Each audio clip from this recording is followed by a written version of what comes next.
When we say former, we mean just the last tenure.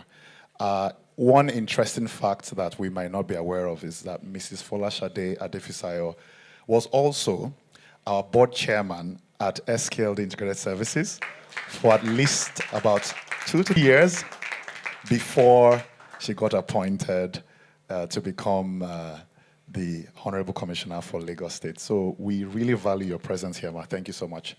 We'd also like to recognize eminent persons who are here who are going to be on our panel this morning. We'd like to recognize the Sterling Bank team headed by Ms. Injidiaka Nwabweze. We'd like to recognize Mr. Moses Egwam. And of course, we would like to recognize Mrs. Chinedu Okoro. Pleasure to meet you. All right, so I'll go right into my presentation. Just give me a few minutes and we will do this very quickly. So can you move to the next slide quickly?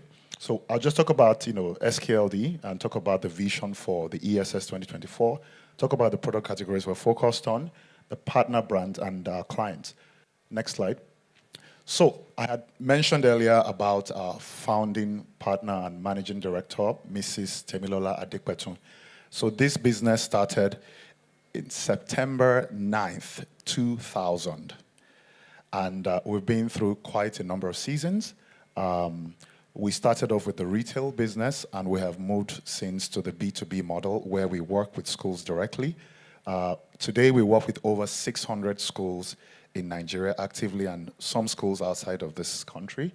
And we have a number of other divisions. We're going to be talking about that shortly. Move to the next slide. So about the company, as mentioned earlier, we started off as a retail entity.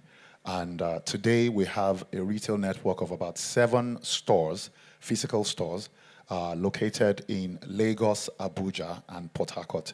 We also have an online store that services quite a number of customers and sees over 50,000 visitors every month. Now, beyond that, we have the educational supplies business. The educational supplies business essentially is the B2B for schools. We work with elementary schools, we work with primary, we work with secondary, we work with tertiary schools, we work with a number of universities as well. We also work with public sector, we work with governments. And so basically that business unit focuses on the entire range of educational supplies, and that is the business unit that is hosting the Educational Supplies Showcase today. We also have 3 other divisions. We have the distributorship business. We work with a number of OEMs to provide critical equipment for not just schools, but corporate and governments as well. We work with brands like Casio. We've been distributors for Casio now for the last 6+ years. Beyond Casio, we also work with known brands like Epson, Canon, HP, M&G, and a number of other OEM manufacturers. In addition, we have 2 other units. Corporate services unit basically focuses on the corporate sector. So we're talking about businesses that are for profit and are not educational. Then the last segment of our network of business units is the humanitarian procurement services business. We work with a number of international NGOs, and we are partners with them. We provide different kinds of products for their interventions in different parts of Nigeria and beyond. Next slide, quickly. All right. So let's talk about the educational showcase, supplies showcase. Now, the focus of this is really to bring value to stakeholders, and I will really just speak from the heart here. With regards to what we have done in the educational space, we have relationships with schools that have spanned over a decade. Some schools essentially worked with SKLD to design their first uniform, and some of those schools were still working with them some 14, 15 years after. And a number of notable schools that you and I may know about today, we work with them, through the entire process of procurement for uniforms and a bunch of other things. Now, for us, the real value here is that education has to be in some way subsidized, however we look at it. And the reason why is because education should be a human right. It shouldn't be something that is accessible only to the rich. So one way or the other, as a business, we have to in some way integrate a social element to our work. And when I say a social element, I mean at the end of the day, value needs to be delivered to schools. If value is not delivered to schools, then education delivery would be hampered. And, I remember one time I was in one of our retail stores, and a parent walked in and wanted to buy a school blazer. At that time, our retail store, we still had one of the retail stores in VI. I can't forget that conversation. The parent walked in and asked for the price of the blazer. This was maybe 2016, 2017. And I told the parent that the blazer cost about 15,000. And the parent screamed and said, even I don't wear complete suits for 15,000 naira. But the reality is there are certain, elements that come with delivering quality. Quality is not cheap. So if a school says we want to use imported uniforms from the UK, we all know what the pounds is today. How much is it? Anyone in the room? Over 2,000. So if you have a product that is 10 pounds only, 10 pounds today is over 20,000 direct cost. So these are some of the issues. So what is our own contribution in this industry? Our focus is to find a way to deliver quality educational resources to stakeholders affordably. One way or the other, we are at the forefront of the conversation. We're looking at different ways to bring that to bear. And I'll give you an example of some of the things we have done. For instance, in 2016, when the economy was taking a major hit owing to the escalating exchange rate in 2016, how many of you remember that? That was the first tenure of President Muhammad Buhari. We recall that the dollar went from 200 plus to over 500 within a short 6 months. What did we do in 2016? We went ahead to set up a local manufacturing factory then. We started with just about roughly 12 machines. Today, we have over 100 machines and over 120 staff working in our uniform factory, and we produce over 8,000 garments per month. I think that deserves a round of applause. And why is that important? Because that provides employment. But more importantly, it also brings the products to the schools at an affordable rate. So our approach to this educational supplies event is, how do we engage stakeholders? Stakeholders such as OEM manufacturers like, let's say, HP, for instance.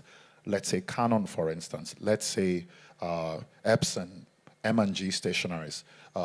Even governments, uniform manufacturers, textile manufacturers. How do we bring these people together and collaborate with them to find ways to deliver high value and lower cost to schools? That's what this is about. And that's why we also have Sterling Bank, side by side with us. Because we also believe that one of the other critical challenges is access to financing for schools. Many of us know how difficult it is because the school cycle is very fixed. You earn income only in a few months of the year, and you have to continue to pay bills all year round. So it's very important for this conversation to happen. So this showcase is not to just demonstrate our capacity, it's to engage with you, to say, how can we help? How can we bridge the gap? How can we bring the stakeholders who have, some of these budgets for social responsibility initiatives, how can we bring them to add value to schools?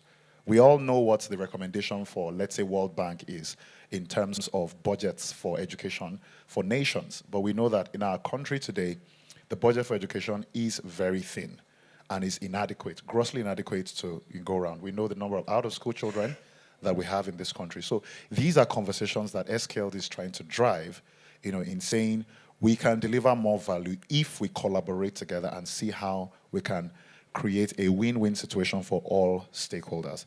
And that is why the Education Showcase. So today you will be opportuned to meet with partner brands, like I mentioned earlier, such as Canon, such as Casio, such as HP, such as M&G, such as Epson, such as Marcel Hughes.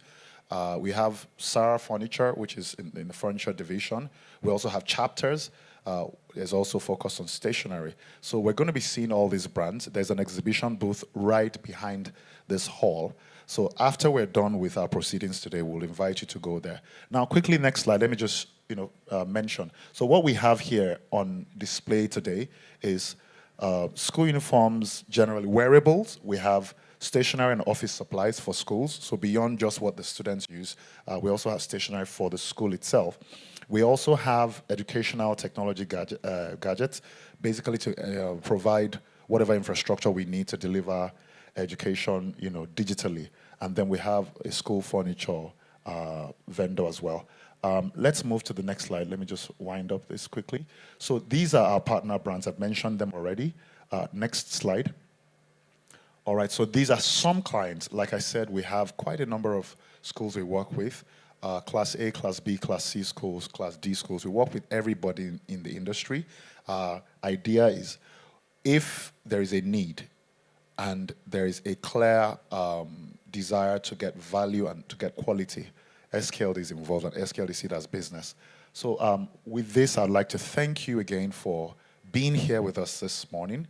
We're particularly appreciative of you taking the time, on a work day like today to be here with us.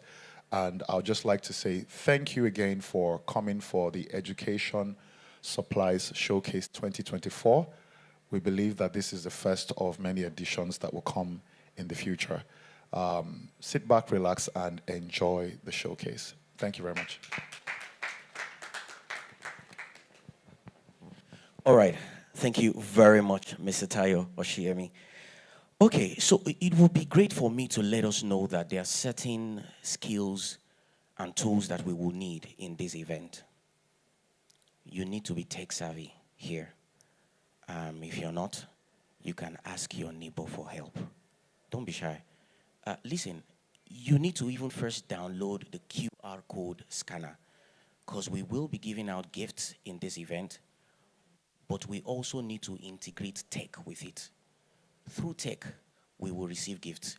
So if you don't have the QR code scanner, you can just go to a Google Play Store and just type in QR code scanner. And if you have a very, very sophisticated phone, your camera will do the trick. Okay? Are we all here? Are we all here? We're not here. No, don't worry. I'll tell you when you will deploy that skill. Don't worry, just download. I'll tell you when that skill will be deployed. Okay? All right. Thank you very much. Thank you. Now, without wasting much of our time, the train is moving already. Without wasting much of the time, I want us to give a very, very resounding applause to someone whom we adore so much. She will be taking us on the keynote address. But before we jam our hands together, it will be interesting for us to note also that Mrs. Folashade Omobola Adefisayo graduated with a BSc honors at the University of Ibadan. And then she proceeded to have an MBA in Unilag. She then proceeded as well to have a postgraduate certificate in education at the Nottingham University before she then had a Master's of Art in Education at the Nottingham University as well. Mrs. Folashade Adefisayo is the principal consultant and CEO of Leading Learning Limited, an educational consulting firm that she established in the year 2014. The company has consulted for public and private schools, the federal government, state government, NGOs, and development partners. Our areas of professional focus include teacher training, leadership training, school setup, and schools transformation. Mrs. Folashade Adefisayo was the Honorable Commissioner of Education in Lagos State, Nigeria, during the first tenure of the Babajide Sanwo-Olu-led administration from the year 2019 to 2023. Before her appointment by Governor Babajide Sanwo-Olu, she had been an active player in the education sector in Nigeria, and as the Honorable Commissioner for Education, Mrs. Folashade supported the governor of the state in revolutionizing education in many uncommon ways. Mrs. Folashade has nearly 40 years of working experience spanning banking operations, organizational restructuring, human resource management, international trade. She started her career as a banker and thereafter transited from the banking sector to the education sector, serving as executive director and CEO of Corona Schools Trust Council from the year 2002 to 2010. She retired from the Trust Council in 2010 and thereafter voluntarily served as the director of Corona Secondary School, Agbara, from 2010 to 2014. There is a roll-up banner of many things I would like to say today. But because of our time, please can we put our hands together as we welcome Mrs. Folashade Adefisayo for the keynote address. Thank you. Thank you very much. Thank you very much. Good morning, ladies and gentlemen. It's really great to be here. Can I use the podium? I don't really want to use it, but can I have somewhere to just put this? Because after a while, it'll weigh a bit on me. But it's great to be here, isn't it? And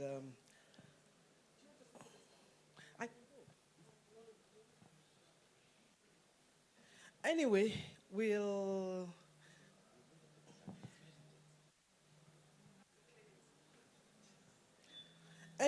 while we're not being too particular, thank you and welcome to everybody. It's a particularly difficult day to be out and about in Lagos, so I must thank, on behalf of SKLD, thank everybody as well. Let me start with the protocol, and I would like to honestly greet Mrs. Temilola Adekbetun, the founder, the CEO of SKLD, for this remarkable day. Now, you don't know, I knew right from the beginning. And it was a small thing to me, even at the beginning. Oh, just have a shop and be selling things to people who want to, take their children to school. But look at how, with vision, dynamism, focus, professionalism, and all, she has built from that little shop on King George V, Onikon, into this big thing that it is today. Please give her a round of applause.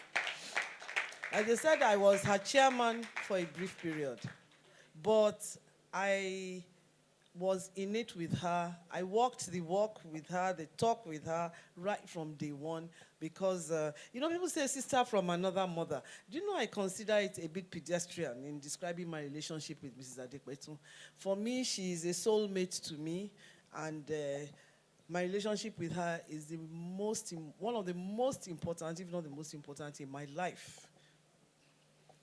A confidant, a friend, an advisor, a lady of immense ability, a lady of immense personal integrity, dignity, courage, Mrs. Adekbetu.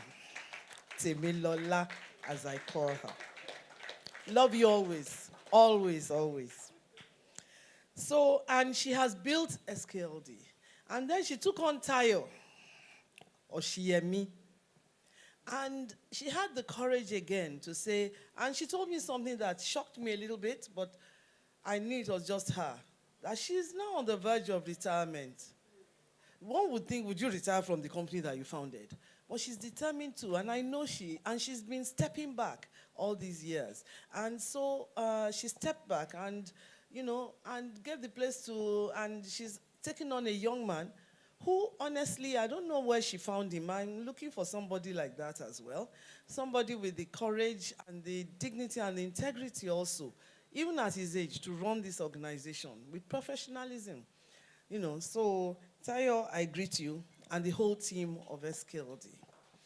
I'm very proud of all of you. I greet all of us, the OEM providers, and I have to greet Sterling Bank. And Njideka is here, and thank you very much for coming. Special greetings to your remarkable MD, that man. We like him so much. Very powerful. But beyond that, very pleasant. Yeah. An honored MD. So, ladies and gentlemen, why are we here? We're talking about bridging the educational supplies gap in Nigeria. Like I said, there were some things that Mr. Oshiemi said when he was talking, and I noted them down. The power of collaboration. 2 plus 2 is, I believe very much. I don't know if you know about the 7 habits of highly effective people, but there's something about it. There's a habit 6, which says synergize, which means that 2 plus 2 is greater than 4. If 2 plus 2 equals 4, then that is just compromise, and you are just managing. If 2 plus 2 is less than 4, that is toxic. But 2 plus 2 can be greater than 4. It can be 1,000,000 if we want. Because together, the power of collaboration builds something that is way better, bigger, more impactful than either of us could have thought of. Remember they said there's no I in team, and team means together everyone achieves more. So the power of collaboration is immense, and I'm very happy that you're all here today. And I hope that through the power of collaboration, some great things will come out. He also mentioned higher value, that they want to provide higher value at lower cost, which is anti each other, if I might say. And management terms, they are not, those are not congruent characteristics, but let's try. We can try and gun for that. But always, always understanding school business. And this is where I greet school business owners here. It's not easy to run a school.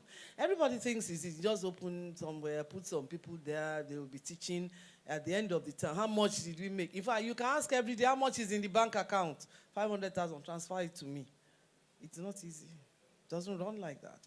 Because inputs are many and expensive. Income is fixed. You can tell the income of your children's school.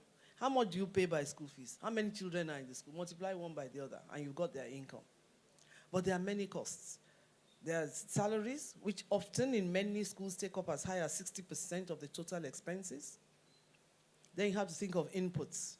And because of the cost of inputs now, the cost of the salaries are started going down relative to the cost of inputs. If you are on Band-Aid in a school, hey, chai. I know people who are paying millions a month. Millions a month now. You're on Band-Aid. I'm good for you. There are ways to get out of Band-Aid. Better go and find out. So the cost of inputs are now tremendous. So it's very expensive to run a school. But I'm glad that you want to build this all on the understanding of the school business model. And so the power of collaboration. So let's talk about educational supplies. When I started out I started work, I remember somebody sent me, I was the CEO of a group of schools, and somebody sent me a bill from her school for 3,000 naira to repair the cupboard. I was drowning in paper. Because the school was so structured. You had to have an invoice, you had to have a write-up, you had to have the facilities manager sign off, and then they will send it to me for approval. Then I will send it to the trust council members to sign the check. But of course, when they started signing like 50 checks a day, they stopped. They agreed that the staff should sign checks on premises. They assigned signing powers. But in the meantime, I was drowning in paper. What's the meaning of this? I can't work like this. So we had to find ways to get ourselves out of that situation. I can't forget how I used to be so exhausted whenever I got home. So at that time, we were all paper-based, isn't it? We had the blackboard. We had the chalk. And for someone like me, if you know me well, you know that my voice, it's clear that I have a cold and a cough. So I'm fairly asthmatic. I can imagine being in a class where there's chalk. I'll be coughing and sneezing all the while. Can you remember those days? Even as a child, I remember my desk. There was a hole in the right-hand corner with a little cup inside for the ink. Because we used to have this pen that you dip inside the ink, you write, try while the pen has gone, you dip it again. That was how it was then. But things have changed, haven't they? We've moved on into the 21st century. And now we have to have what we call core learning, core skills. And what are the core skills that any school, no matter what you're educating children, you have to teach them the core skills. Whether they know maths, English, or whatever, the most important thing they need to have to take away from school are the skills they need to be successful in the world they are going to live in. And these include collaboration and teamwork. These include digital literacy. Digital literacy, not yahooing. real digital literacy, an understanding of how to use the power of digital, of digital technology to improve your work, your productivity, to live, to entertain, communicate, to entertain yourself, to learn, to grow, you know. So it's extremely important. And other core skills you need are creativity, because you need to think differently. You are on band day now. You need to think differently about how you use power in the school. Before, did you mind? You just put on the lights. Now, people are screaming, put out the lights. Or they are buying heat-sensitive, solar-powered lights, so that as you are passing, as you are leaving a room, all the lights, go off. Whereas before, we were all careless. So you have to be more creative in the things that you are doing. You have to be more innovative. You have to think differently about your business model. And you have to solve problems. You have to teach your children to be serious problem solvers. They have many problems to solve. I think they are going to live in very challenging times. So in doing all this, you have to change the way you teach. You have to change the way you learn. You have to change the way you assess that learning has taken place. You have to change relationships between students and their teachers. You have to change the whole essence and the whole ethos of school. Remember, in the old days, the teacher knew everything. Nowadays, the teacher doesn't know anything, I assure you. And the student can ask you a question that can throw you off balance. Are there any teachers in the house? But you know now, by now, you two should have developed strategies for managing those children when they ask you very difficult questions, you know. I remember I went to teach somewhere, and actually it was Gambia, and it was those days when there were only 2 flights. So the guy who was teaching ICT to bankers, he missed his flight, and the next flight was 4 days later, which would be 2 days after he was to deliver his paper. So they came to me and said, can you deliver the IT paper? I said, ha. What am I going to say? I read the paper honestly. I didn't know half of what he was talking about. But I can read, can't I? So I tried. I read, I put in some things, said a few things, and somebody asked me that question. And I looked at him for a while. He knew, he could guess that this woman she doesn't know Jack. So I said, that's a very interesting question. You know, that sentence, a very interesting question. So for you, first of all, to calm down and to think, what am I going to do to this guy? Then you say, you know what we're going to do? We'll split ourselves into groups, discuss on our tables, come up with our solutions, come back and present to the whole class, and then I'll summarize. So I was walking around each group, and you know they were bankers, and they were talking about IT, and they were saying all sorts of things I didn't know. By the time I walked around the 6 groups, I had a fair idea. So at the end, when they gave the presentations, I just said, look at that. Isn't that incredible? Do I need to say anything more? No. Give yourselves a round of applause, which they did, and they were very happy. You know, so a teacher should be able to fumble and wumble her way, right? But you can't do that all the time, can you? You have to be learned as well. You have to have the resources with which to teach. And that's where the educational supplies come in now. We have to really have, supplies that will enable us teach well, our students to learn well and develop the skills they'll need. And, when I actually asked my PA to write a paper for me. And she said, educational supplies would include things like textbooks and reference materials. Do you need textbooks anymore? No. You can Google it, right? Yeah, Google is your friend. You can Google most things. And that means that you have to teach them how to maneuver in the digital world, because there are a lot of lies online. Yeah. Stationery, pens, pencils, notepads. I don't know when last I used a biro. When people give me biros at events, I don't use it, because I actually use the biro on my iPad. I write on my iPad screen. Once I have my iPad, I'm fine. Someone said, they stole it once. I think I was going crazy. That was when I understood what the iPad was like. It was stolen. And this is for us Nigerians to know that this is not the only place where bad things happen. I was in Hong Kong, and somebody said, oh, you dropped money. And I looked down, and I looked up. My iPad was gone. So I went to report to the police. The police said, wait a bit. We will play at the end of today, we will play the video. We will see the thieves on the video. My flight was leaving in about 2 hours. So I will stay in Hong Kong for an iPad and go back to the hotel or what? So I said, okay. So I entered the flight, got to, throughout that flight, when your head is not, When they offer you food and you eye the poor who did not offend you. So when I got to Abu Dhabi, I bought a new iPad. Plugged it in, blah, blah, blah, blah, blah. Everything in my old iPad came back. So I'm not afraid of the iPad. It's on my phone, it's on my iPad, it's on my watch.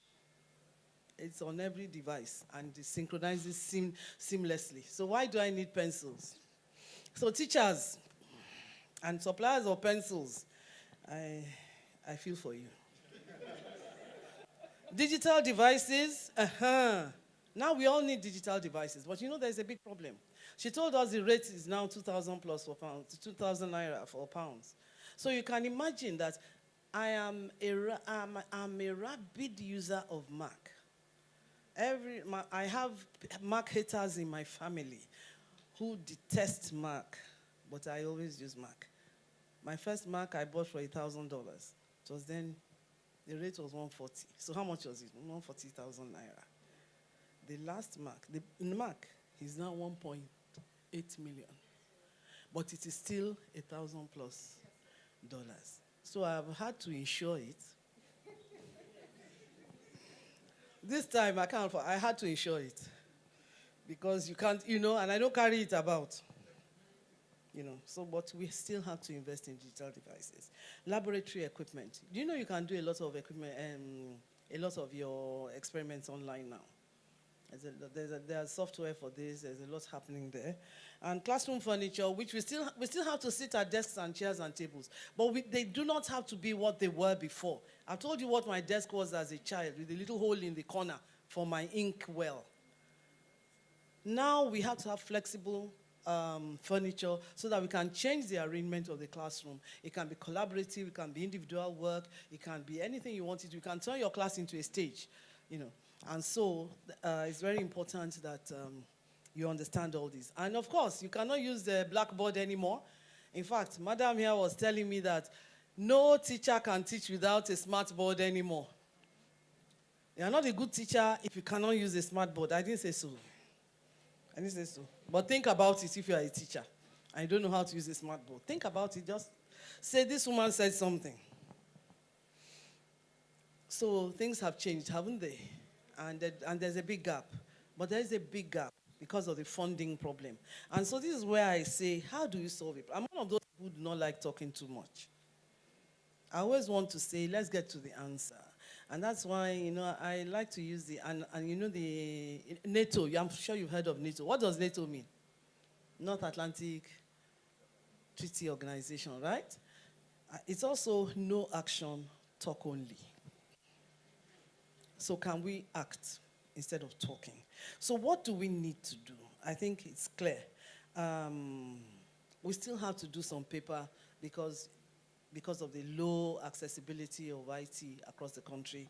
I understand that only 40% of primary school students have access to core textbooks. I didn't even know it was as high as that. And 50% of public schools lack adequate furniture, and so on and so forth. There's a lot of dismal and grim statistics. But we have to bridge this. How do we bridge this supply? I think clearly government is a cornerstone, And since I can talk now, before I could not talk, but now I take the first step in this, in which case you can't tell them to reduce the cost, can you? As long as we are not doing anything here. As long as we are importing stuff, we have to accept that it's going to be that rate. But again, government can make business more conducive for people. Remember how SKLD is now making blazers here? All those people will show off and say, I don't wear local blazer. The imported one is now maybe 50K. So you can buy a 50K jacket, or you can buy a Nigerian-made jacket. So I think they've got to make the area conducive so that people are able to set up businesses, because we really need to set up educational supply businesses. There are too few. There are too few of them around, and the more we have, the more it will drive down costs. So I think government can do a lot. They too can also invest in their schools so that they rejig the economy by buying things from these people so that they make some money. Remember how people like President Roosevelt rejigged their economy by just building roads. So by building roads, you put people to work. You pay them. You pay the contractor. money goes round. I'm hoping that somebody will think about it. But I also think, of course, there's a power of collaboration, and but the one and then leveraging technology for learning. Uh, we don't need to invest in a lot of physical equipment anymore. Once we are willing to use the power of technology to support us.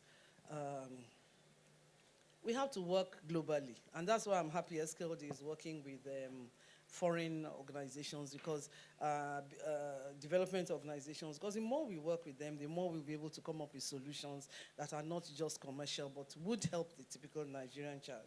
But for me, I always love the fact where we have to start looking at innovative and sustainable solutions. We now have to look at solutions in-house. We now have to look at, because when you look at some of the software, can't we develop apps locally? Can't we develop software locally? Look at how they are making uniforms locally. I'm trying to set up low-cost schools for children who are out of school where they don't pay a penny.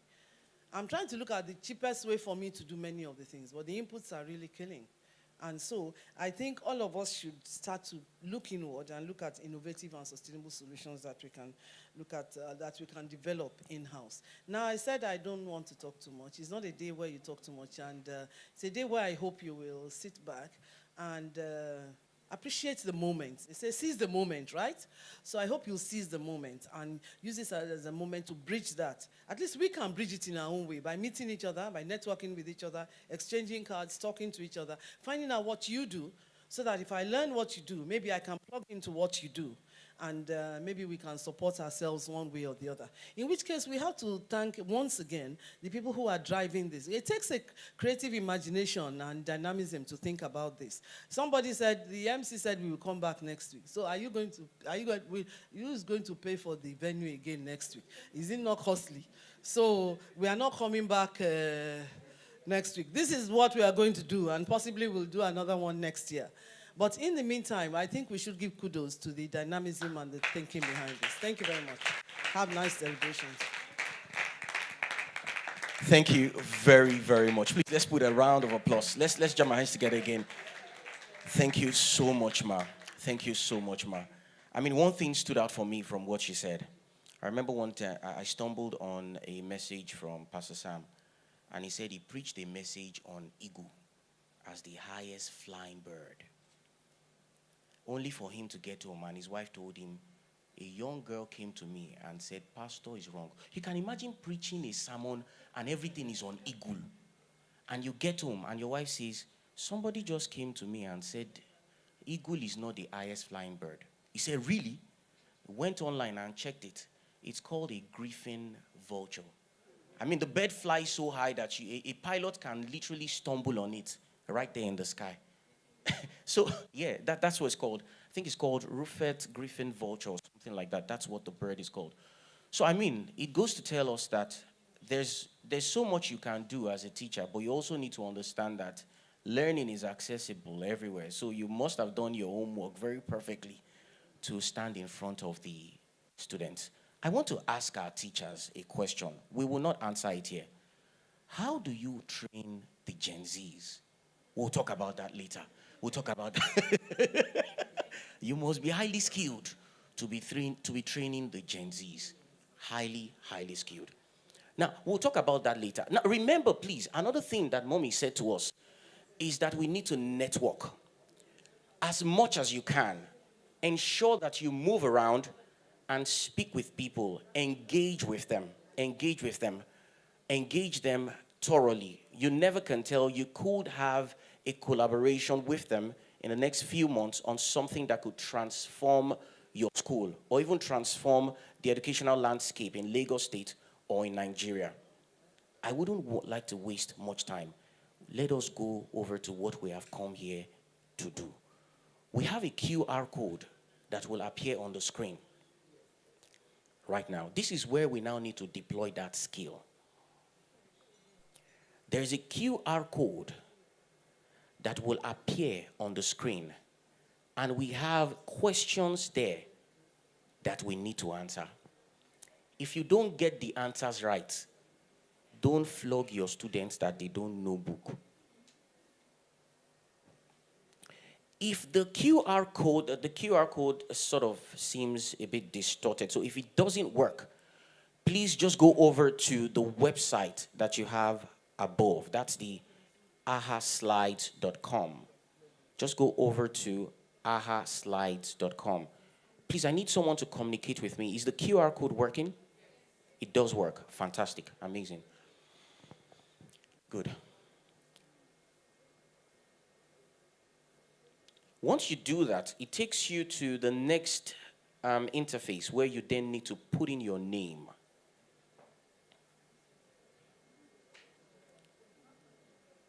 The next interface where you need to put in your name.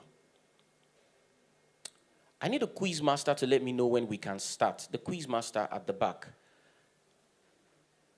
Are we getting it? Are we getting it?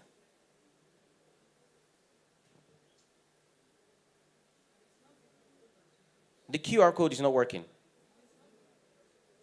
It's not? Okay. Have we imputed our names? Have we? Good. All right. So we have the questions right here.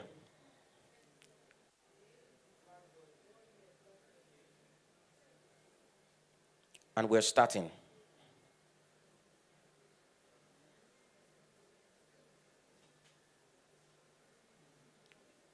So you have the question, what year was the classroom blackboard invented? 10 seconds more. Put in your question, put in your answer, and move over to the... If you don't get it, don't flog your children for missing questions. The next one. Okay. Next question.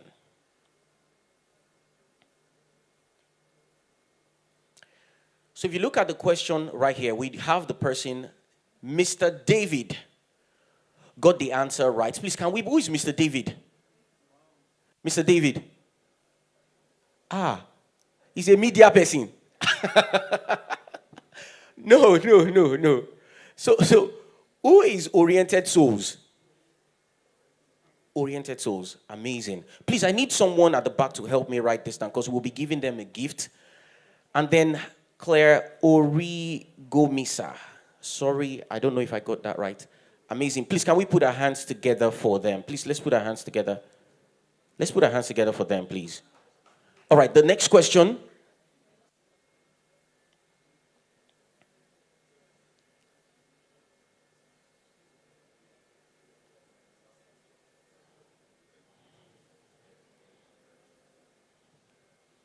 What is the name of the first mechanical calculator invented in the 17th century?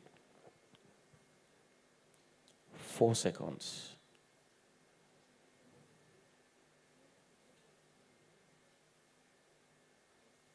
Okay.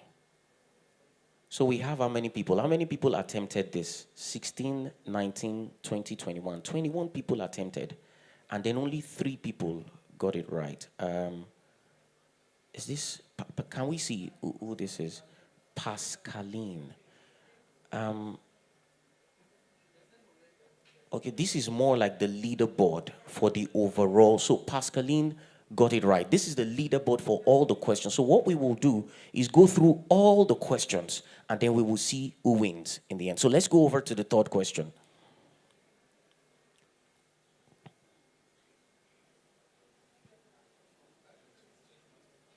Which device revolutionized access to digital textbooks and educational resources? The questions are tough, right? Very tough ones. That's the same way we set tough questions for our children.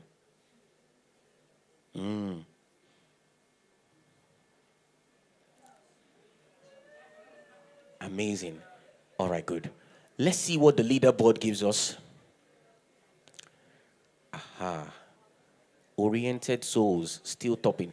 These Oriented Souls, are you sure this man is not deploying Google? Let's be sure. All right. Next question. What is a common use of AI in modern education?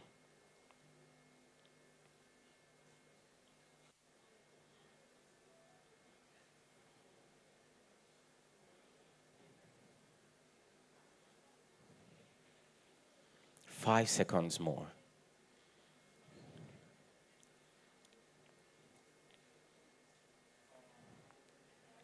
Good. Amazing. All right, let's check out the leaderboard.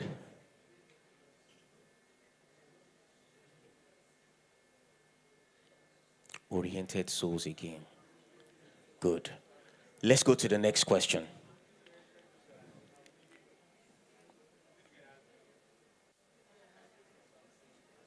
Next question. Okay. What educational technology allows for the tracking and reporting of student performance?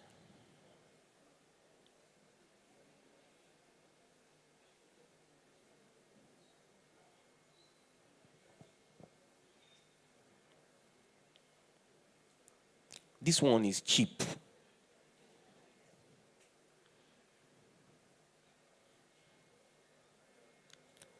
Good. Learning management system. Very cheap. Good. Can we go over to the next question? Very quickly.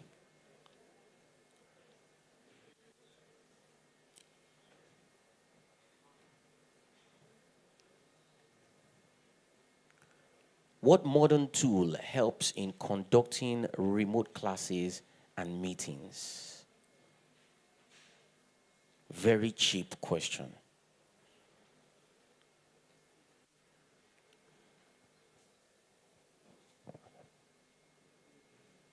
5 seconds more.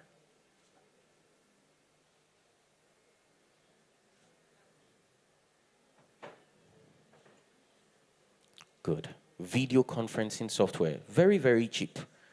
All right. So let's move on to the next question.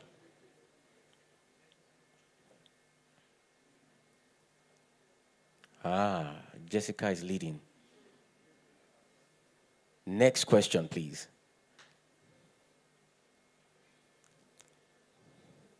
Which device is commonly used by students to access e-learning content and complete assignments? Don't be surprised if we hand the winner the car key to one very fantastic and Kia Cerato.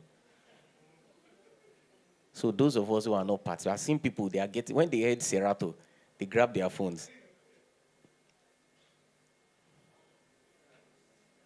Tablets, very cheap.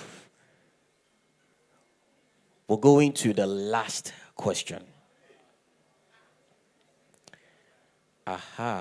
Moses has overtaken. Last question.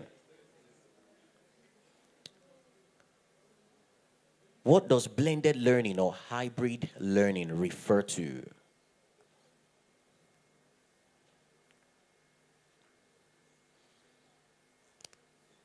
Ten seconds.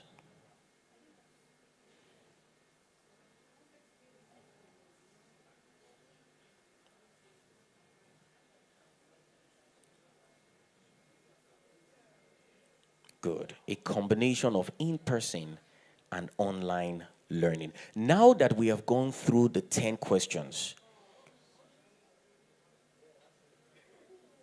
Oh, we still have one more?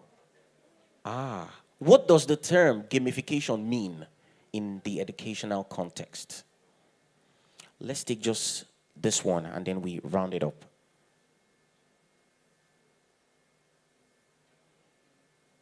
Gamification. Very cheap.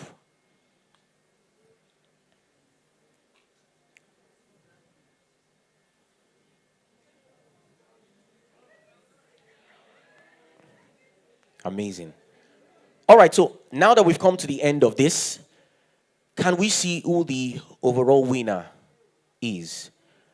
And with a standing ovation and a round of applause, drums rolling, can we put our hands together for, can I see who the winner is?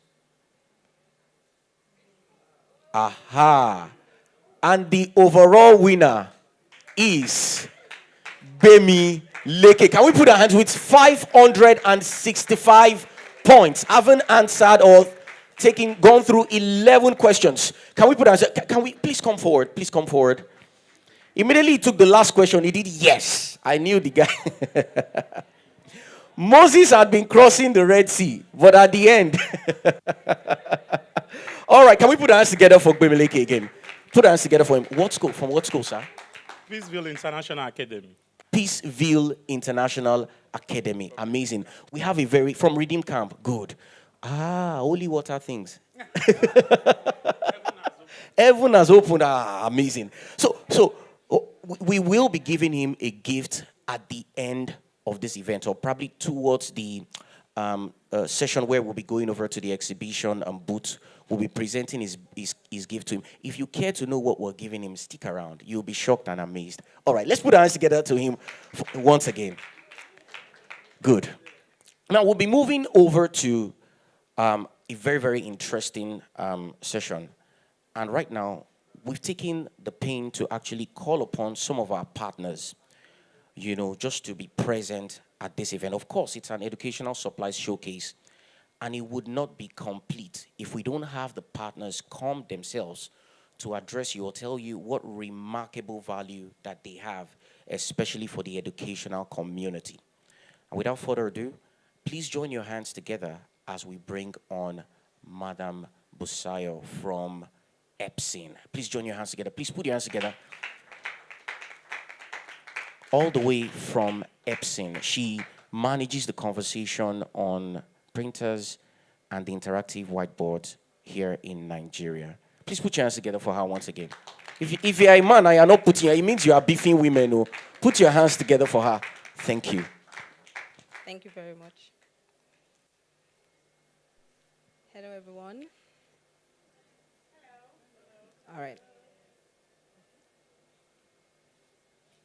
All right, before my slide comes up, let me just quickly introduce myself.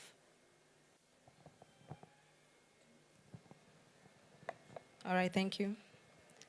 My name is Busayo Akindola, and I'm the Market Development Specialist for Epson Europe. I manage West Africa markets. And also present with me is my colleague. His name is Solomon. He also manages consumer market here in Nigeria. I'd like to thank SKLD Integrated Services for having us here to showcase our value offerings to the educators here in today. All right, my slide ready? No.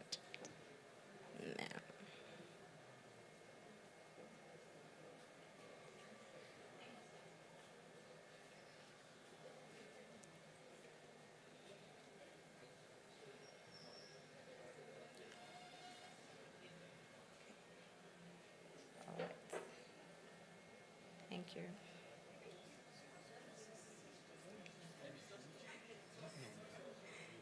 I have to go through some process.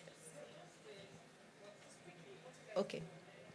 All right. The name of my company is Epson, and Epson is a technology manufacturing company with specialty in printing solutions as well as visual and robotics. Now, basically, I will be talking about our printing and visual solutions, which makes a lot of value in the education sector.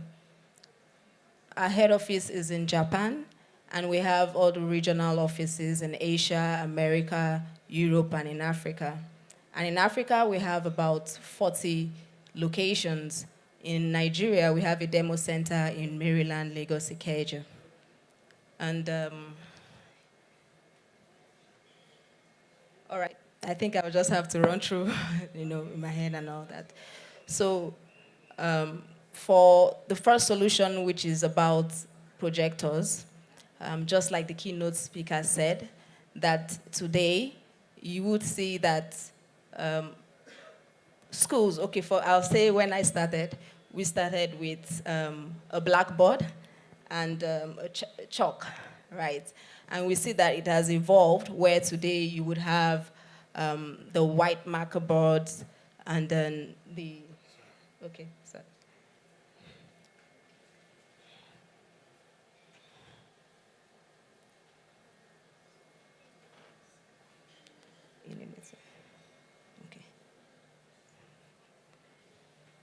So you see that it has evolved where from the chalkboard, you now have whiteboards and markers, and then you see some illustrious schools have moved on to have projectors as well to be able to advance the audio-visual learning techniques in schools. So we at Epson, we also have that solution where we have projectors that are interactive, where you can have your students interact and have an inclusive learning environment. Now, I know that in quite a number of schools, you might have some flat panels, but then when you look at flat panels, you know, there's some a little bit downside in terms of display size. Now, you have about 60 to 70 inches, but for projectors, you can have up to about 100 to 300 inches. So what that does is that no matter where the angle your students are sitting, maybe at the side or at the back, they will have a very clear view. And so whatever content is being displayed, they are able to see vividly, right? So for those projectors, we also have the projectors that are also gentle on the eye, because it's very important that, you know, you need to protect your view as well. Now, with this innovation that we had, one thing that stands off is that when we look at competition, when it talks to projectors, you have the DLP, and then we have the 3LCD. Okay, thank you. I think I'll just have to go through.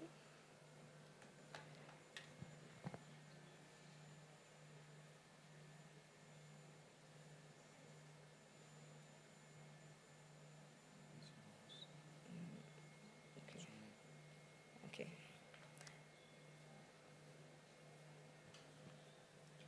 So I think, so talking about projection, so I said the role of projection technology in today's classroom cannot be overemphasized. So you have advanced interactive teaching solutions. And then it also encourages imaginations in students and promotes critical thinking as well. Now, Epson, this is hanging.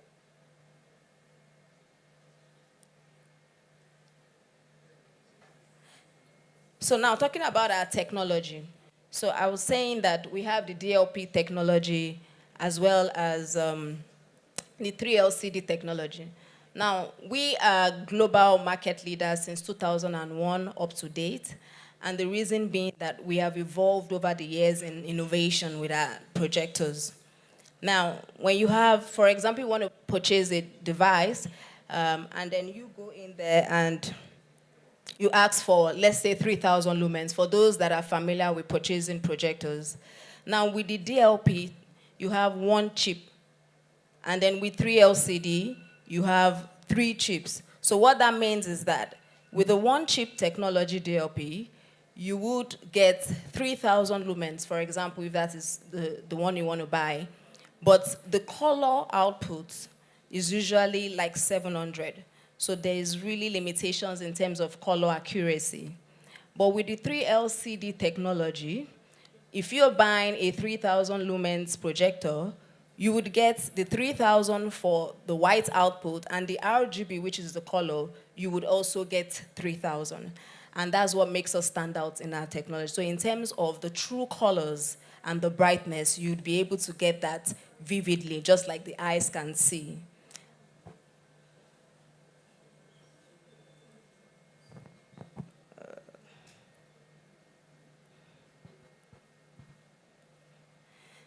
Now, we've been into manufacturing of projectors for over 34 years.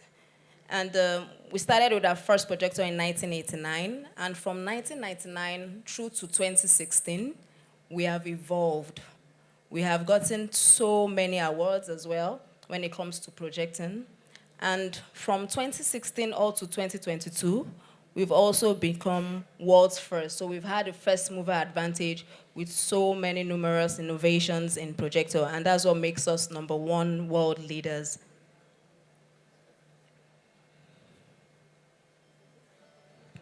Sorry. Now, for our interactive projectors, we have projectors that you really don't need to invest in a board. You can basically project on a wall on a wood or just your regular white marker board, and it's interactive. So the projector itself is very interactive. We have that in our exhibition area, so maybe after this session, you can come and interact, have a touch and feel of the product. So with that kind of innovation, you would see that all you just need to invest is just buying the projector, and you can easily have that interactive sessions with the teacher and the students. Now we have various light source. We have the lamp and also the laser light source for those kind of interactive projectors.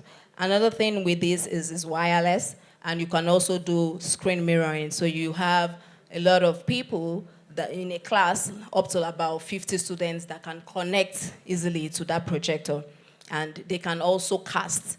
So that allows for an inclusive learning environment.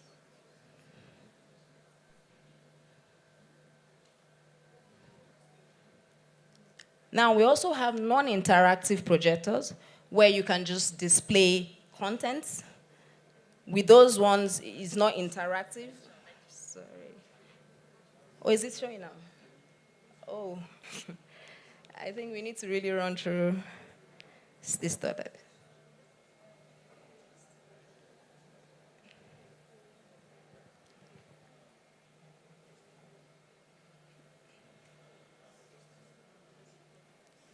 I think you need to run through here to the next slide.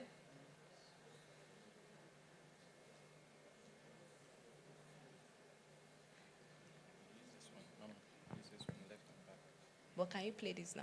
Yes, it's playing now. How do you play? It's playing now. Okay. I stopped playing. Sorry.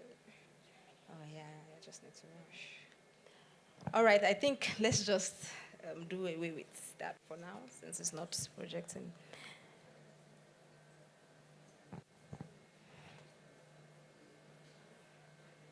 So I'll go to the second solution. I think I've been able to touch more on our projectors, and I will talk about our solution when it comes to printing. So we also have printers, lineup of printers, and our solution is the inkjet technology. Now, when it comes to printing solutions, you have the laser technology as well as the inkjet technology. And what is very important about our technology is the fact that it has less parts. So when it comes to, I've passed this. So when it comes to our printers, you would say you can save cost. And I know that every organization is basic that our technology has low parts. You would see that over the year, during the lifespan of that device, you would be able to save costs because it has just one major part, which is very important in your buying pattern. As well as we also have the ink yield system. So you do not have any issues when it comes to inks. So for any printing you want to do, you know that you have a high ink yield, that you are able to keep printing as many pages as you want. Then another key thing about our inkjet solution is the fact that it's also very, very ecologically conscious. So in terms of eco-friendly, it aligns with green initiatives due to the fact that it conserves power and energy. So with that device, you know that if you're a socially responsible organization, you can actually align with that. I mean, the keynote speaker spoke about power consumption and reduction of waste. So with our devices, as far as you want to save cost, you can look at the inkjet technology. Also, you would also save cost when it comes to maintenance cost over the period of your acquisition of your device. And then you would also save cost in terms of the ink yield that you're able to get. So I think my time is almost up. I've gotten a note. Unfortunately, my slide didn't come out. But once you can come to the demo center, we'll be able to interact more with our products. Thank you for listening. All right, please. Thank you very much, ma'am. Please, can you put your hands together for Mrs. Busayo? Okay, so a lot of questions will be answered at the exhibition booth where you can engage with these products directly. We'll move on speedily, and we call on the next partner, our next partner. We have just 5 minutes for this, and I would really like our partners to stick to that time. Please, let's bring on board Mr. Taiwo from Canon. Please put your hands together for him, please. Thank you very much. Thank you. Good afternoon, everyone. I hope we're having fun so far. My name is Taiwo. I work with Canon. I'm not here alone. I came with my colleagues. Beautiful ladies, Yemisi and Miracle. Please, a round of applause for them. So we'll be brief as much as we can. So why are we here? As partners to SKOD, it's imperative that we let everybody know what we do, who we are, and our presence here in Nigeria. When we say Canon, what usually comes to mind? Yeah, camera. You see, just camera, but we have a whole ecosystem of products that we have to offer. Exactly. So which is why I brought the beautiful ladies also to introduce what we do. But before we start, I would like us to take us back to what Canon is and why we are here in Nigeria from where we started. Next slide, please. No, my previous slide is a video.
Started 2016 to date.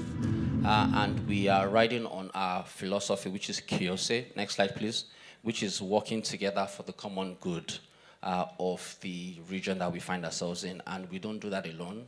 We do that through establishing partnerships, which is the type of partnership that we established with SKOD to drive our business strategy. Next slide, please. I'm going to run us through what our key focus product is for Nigeria. We have products across all verticals. We have products in the medical space. We recently acquired Toshiba, so we have hospital equipment that we provide. Anything imaging is our core strength. So we have products in industrial space, professional space, office space, and consumer space. But I'm going to run us briefly through what we are offering to our participants here so that we don't waste much of your time. Next slide, please. So from the camera space, we have the B2C and B2B products. So from the camera space, we have cameras from the entry-level space to the high-end space. For schools, we have cameras that can adequately cater to the needs of your students.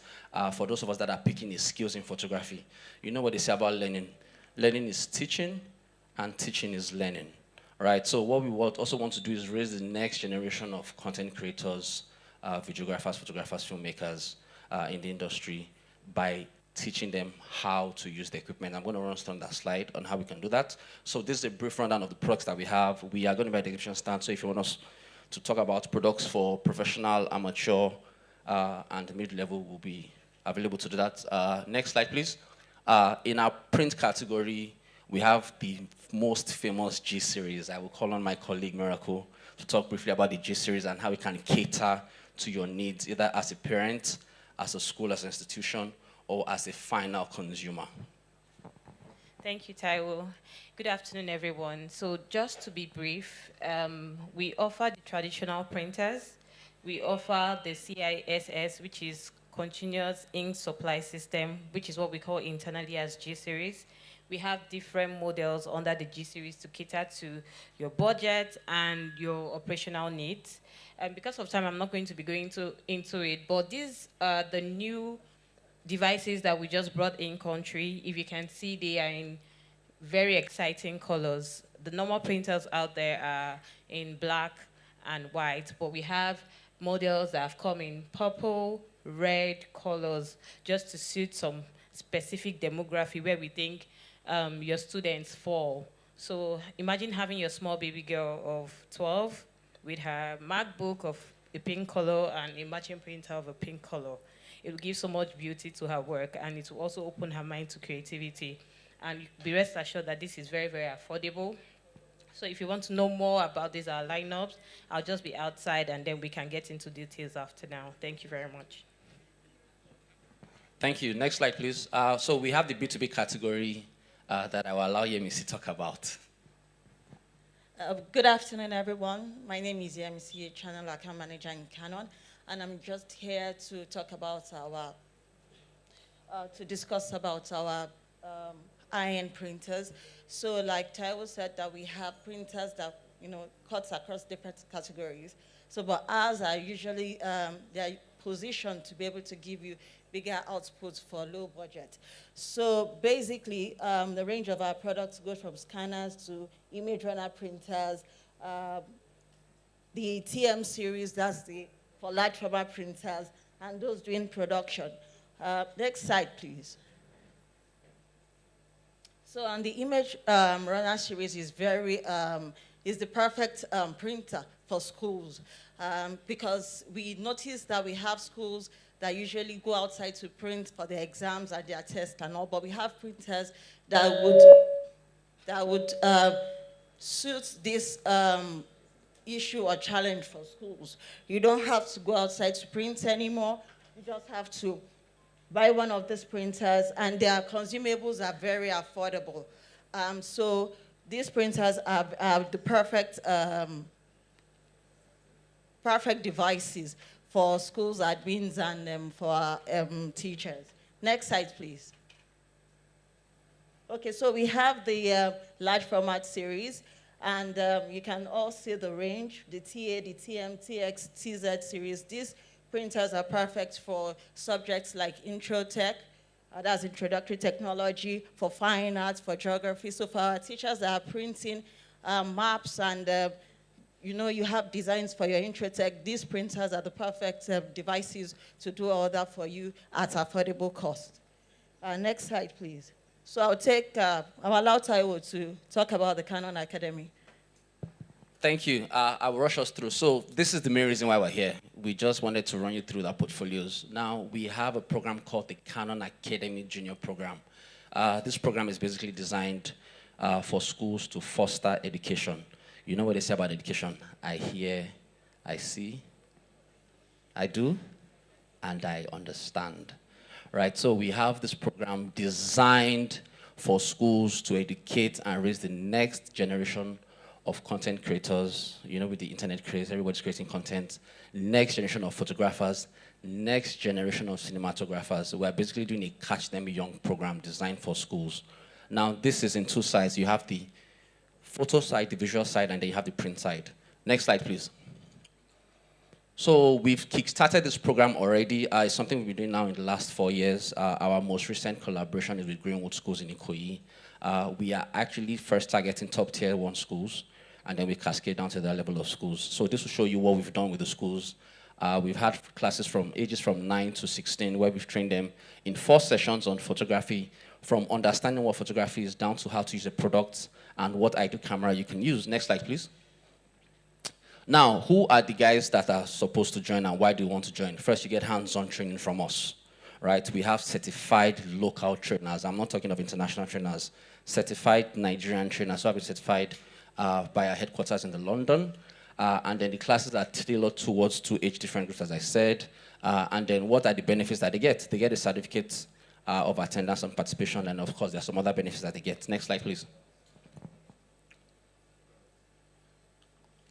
Next slide.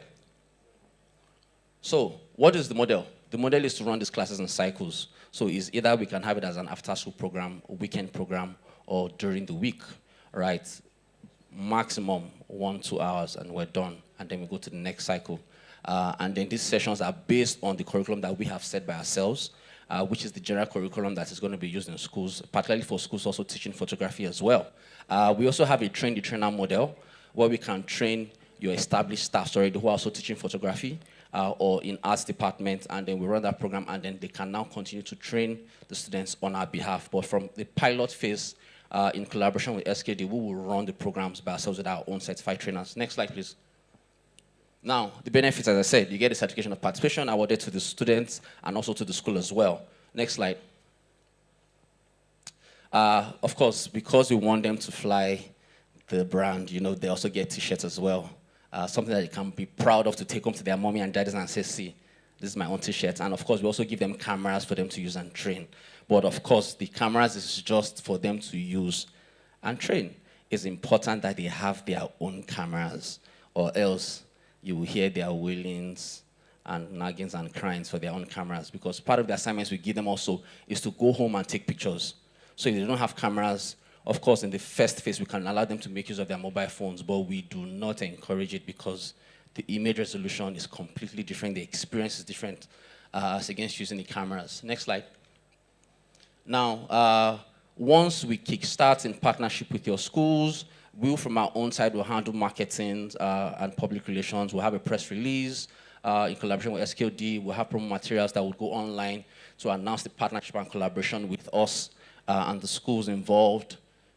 Next.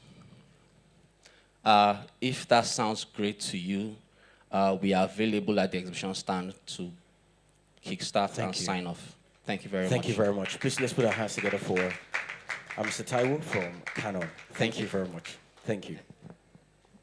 All right, without wasting much of our time, can we also put our hands together as we bring Mr. Chris from M&G. M&G, please. Let's put our hands together for Mr. Chris.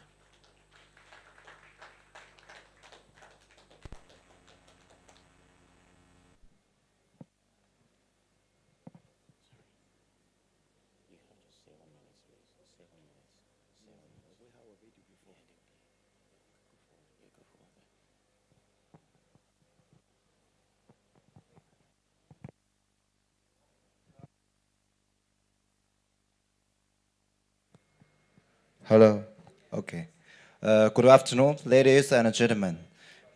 Before I'm speech, we have a short video. I wanted to play the short video first. Okay, please.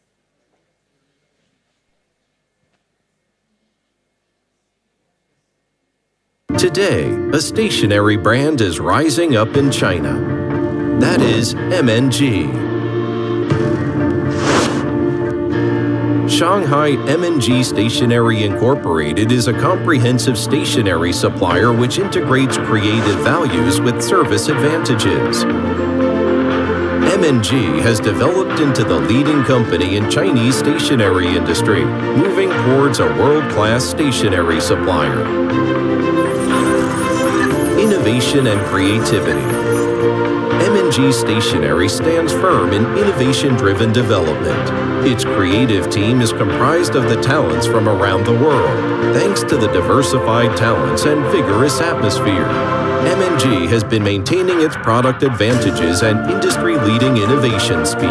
With the value to bring joyfulness and efficiency into study and work, M&G has grown up from an expert in writing tools to a comprehensive stationery supplier. Products cover writing tools, office supply, school supply, and etc.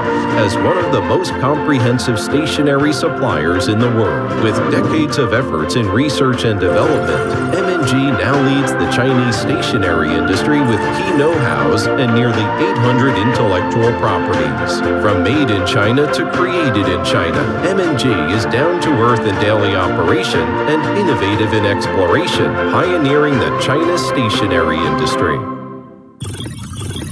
All-round plant. M&G has advanced mass production capacity and excellent integration capacity of the whole industry chain. Its Shanghai High-Tech Industrial Park is a genuine all-round plant, occupying an area of over 300,000 square meters. Through years of efforts in R&D and engineering, M&G has mastered the core techniques of gel pen manufacturing. Now, M&G has the largest tip manufacturing base in China, industry-leading mold development and manufacturing center. The automatic production line in operation not only improves the efficiency in manufacturing, but also makes M&G the biggest gel pen manufacturer in the world, with an annual output of over 5 billion pieces. The most intelligent warehousing base in Chinese stationery industry was put into use by M&G in 2013, greatly enhancing the operating efficiency of supply chain. Motivated technical workers, lean production management, cutting-edge automation technology, and efficient supply chain management makes M&G all-round plant able to immediately transfer creative ideas into products and thus win the market opportunities. Worldwide partnerships. M&G has built the most powerful supply chain and marketing network in the Chinese stationery industry. With 35 first-tier sales and marketing partners, over 1,200 second-tier partners in cities, and over 85,000 retail partners all over China. In 2008, M&G launched Chain Stores program. So far, nearly 9,000 M&G stationery franchise stores have been set up. Long-term partnerships have been developed with multinational supermarkets such as Carrefour, Walmart, and Tesco. The core value of sincerity, sharing, and continuous progress brings M&G and its partners incomparable advantages. There's a saying, those who have business with M&G shall win in the stationery industry. The unique M&G partnership pyramid marketing model has not only created a marvelous record of double-digit growth in more than 10 consecutive years, but also made M&G a leading power to drive industry revolution. In the global market, M&G has its products sold in over 50 countries and regions. As a responsible corporate citizen, M&G has launched various environmental-friendly projects and continually making efforts in education. So far, a total fund of over $3 million has been donated. 30 M&G creative classrooms have been established, benefiting 200,000 teachers and students in poverty. Sincerity is not only the core driving force for M&G, but also a link between M&G and its consumers, employees. Thanks, Kate, to give us this opportunity to let me introduce M&G to all of you.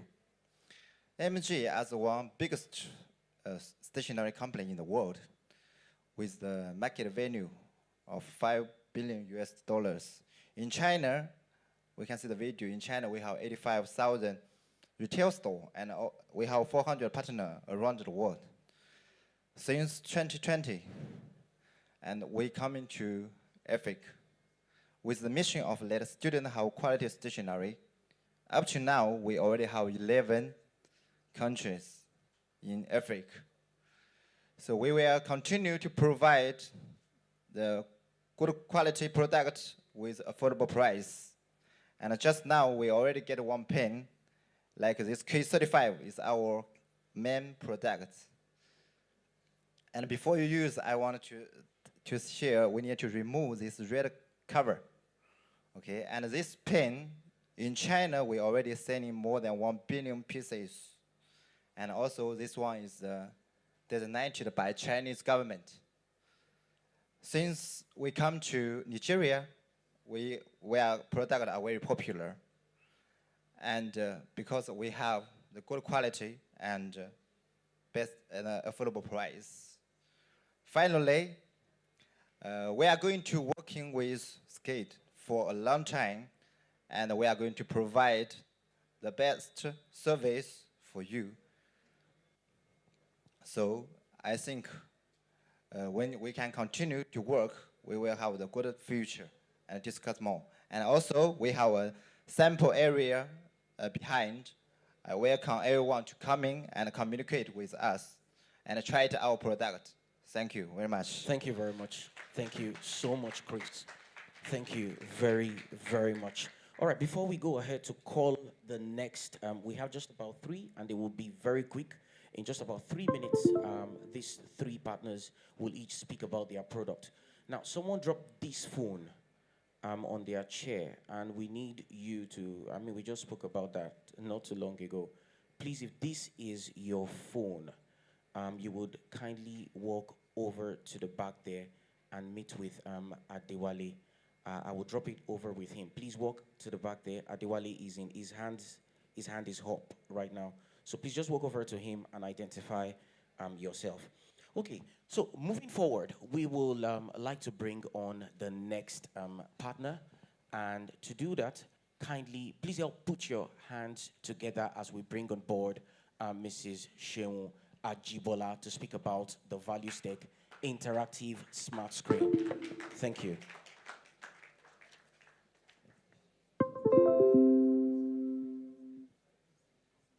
Thank you. Good afternoon, everyone.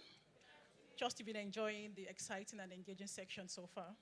Okay, my name is Oluwaseun Ajibola. I'm here to take you back to the journey of how education has evolved over the past years. How many of us remember the days where we used slate in the classrooms? Interesting. Remember the days where we used blackboard and whiteboard marker? Whiteboard, the dusty experience, whereby we have to use dust, a lot of dust while dusting the blackboard. Now we can see that learning has evolved to the use of whiteboard marker, projector, and now technology has taken place. Currently, the use of AI and other advanced technology is currently being used to deploy learning across all levels of education. So it is with so much excitement that I would like to introduce ValueStack Interactive Screen to all our amazing educators here. ValueStack Interactive Screen has been at the forefront of providing smart educational solutions across different levels of education, be it early years, primary, secondary, and tertiary education level. Smart Screen is designed and is suitable for the various learning styles, be it the virtual learning experience, the hands-on learning experience for all age range. And it's been also helpful to help teachers to pass learning across those different styles. I would like to take the moment to show you the amazing features of ValueStack Interactive Screen via this video. Explore the remarkable features of the Value Pro Interactive Screen, the ultimate EdTech solution that renders chalkboards and whiteboards obsolete and suits all learning styles. Operating on both Android and Windows systems, it offers flexibility to suit your preference. Connect effortlessly to your preferred network for seamless online access to educational resources. When it comes to lesson delivery, the Value Pro board allows customizable pages and effective annotations, supporting 20 points of touch with the use of the stylus pen or even fingers, which provides an engaging learning experience. Reinforce your lessons with QR codes, which can be generated for every classroom session. The Value Board educational software provides access to 3D learning for a simulated experience, multi-screen functions for a calculator, and many more. Worry less about students accessing the board with the child lock function. Access endless resources online and experience excellent audio with its 20-watt speakers. Check it out. Baby shark, baby shark. Mommy shark,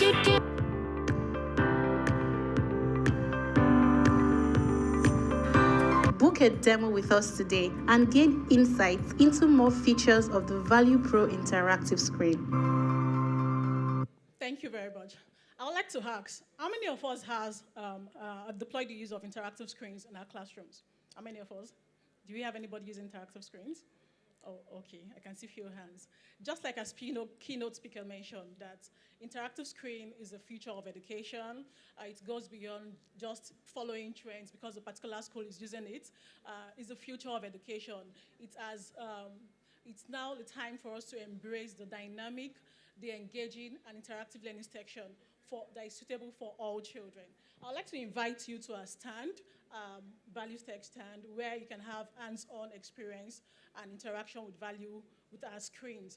And together we can embrace the future of education because Values Tech is actually the future of education. Thank you very much. Thank you very much, Mrs. Ajibola. Now we have to run pretty fast. Please, can you put your hands together as we welcome Mrs. Okpeyemi Odukale to speak about Marcel Hughes. Can we put our hands together? Please, let's put our hands together for her. Thank you. Thank you very much. Good afternoon, everyone. Good afternoon. Yes, so it's great to be here again. Like introduced Okpeyemi Odukale, and I head the sales team. So I know a good number of schools here already know us, Marcel Hughes Schoolwear. So today we're not just introducing uniforms to you. Uniforms in Nigeria is an essential item, and a lot of you already know Marcel Hughes Schoolwear. So what I want to really touch on is the various products that we have for you in Marcel Hughes Schoolwear, under the brand Marcel Hughes. Most people here know about, the foreign uniforms that we bring on board. I know a lot of people are not aware that we have local stitching services. How many people are aware that we could do that? You bring your fabric on board and then we stitch. Okay, just a few. Okay, and so that's why I really want to touch on that today. How many are aware of this new product called Blue Tag? Okay. All right, so considering, when Mr. Tai was speaking the other time, he had given us the whole economic indicators, right? And what we see these days is that we see a lot of, we see that the economy is kind of boxing a lot of schools, right? Oh, I don't want your foreign items, the prices, all of those kind of conversations. So what I'm here to say is, we have a tailor-made solution for you. I don't want us to be boxed by the economy. We understand what is going on, and daily we're coming up with new products. We're thinking about, how to serve you better, the kind of quality you want, the kind of stitching you want to see, the consistency you want to see. We understand the environmental factors. Schools in the north, the length of your skirt, the entire Nigerian factor, what a short skirt is here in Nigeria is different from what a short skirt, or what a knee-length skirt here in Nigeria is different from knee-length skirts, abroad. So we understand all of these factors, and considering all the factors, of course, even the environmental factors, sunlight and all of that, we've put all of that into consideration, and we've designed products.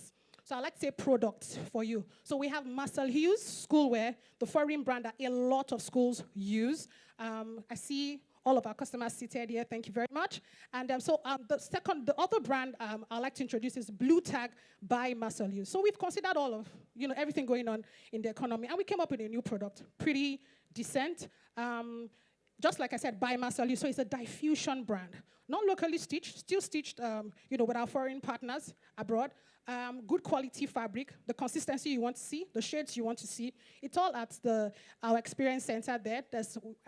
We'll later on take you to the experience center to see and interact with this product. Now, so Blue Tag by Marcel is something you would like to consider. We'll show you samples when you come over there. And we also have another brand called MHS by Marcel Hughes. Now, MHS by Marcel Hughes, the items, the fabrics are sourced locally and they're stitched locally by Marcel Hughes. So when you hear by Marcel Hughes, one of the things once you hear Marcel Hughes, one of the things that you should acknowledge with Marcel Hughes is first, consistency in pattern, quality stitching, proper packaging, quality sizes. Standard sizes, So today we're not bringing a size 10 that is knee length, and tomorrow we are bringing something that is ankle length. No, that's not consistent with Marcel Hughes. So when we say buy Marcel Hughes, you should expect the quality of service, the quality of product that you see with our foreign items, right? So you see samples there at the stand as well. And the fourth one I'd like to introduce is stitching, right? The stitching services, where you give us your fabric, right? And then we could also even produce your fabric for you,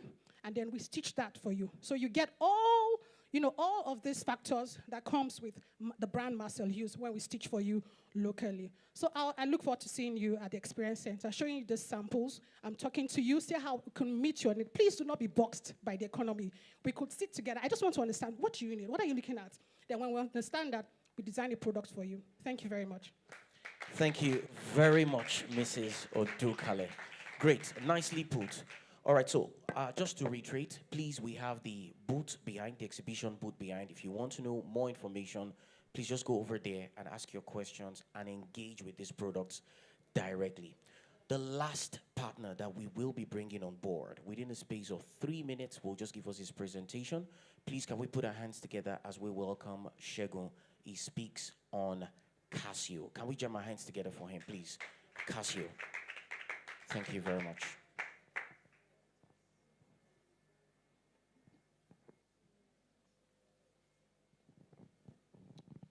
Good afternoon, everyone. My name is Segun Odubusi. I'm the Business Development Manager for Casio brand. So basically, I'll just speak to why you need the Casio calculator. Over the years, it's not an understatement that even looking at JAM, what happened JAM, about 77% of students fail JAM because they ain't using the right tool.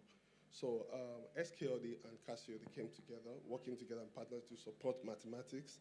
And with this, we've been able to leverage on, we have on the other side of the Casio, we have the Casio Edo, which has a lot to do with the Gakko hand. Oh, okay.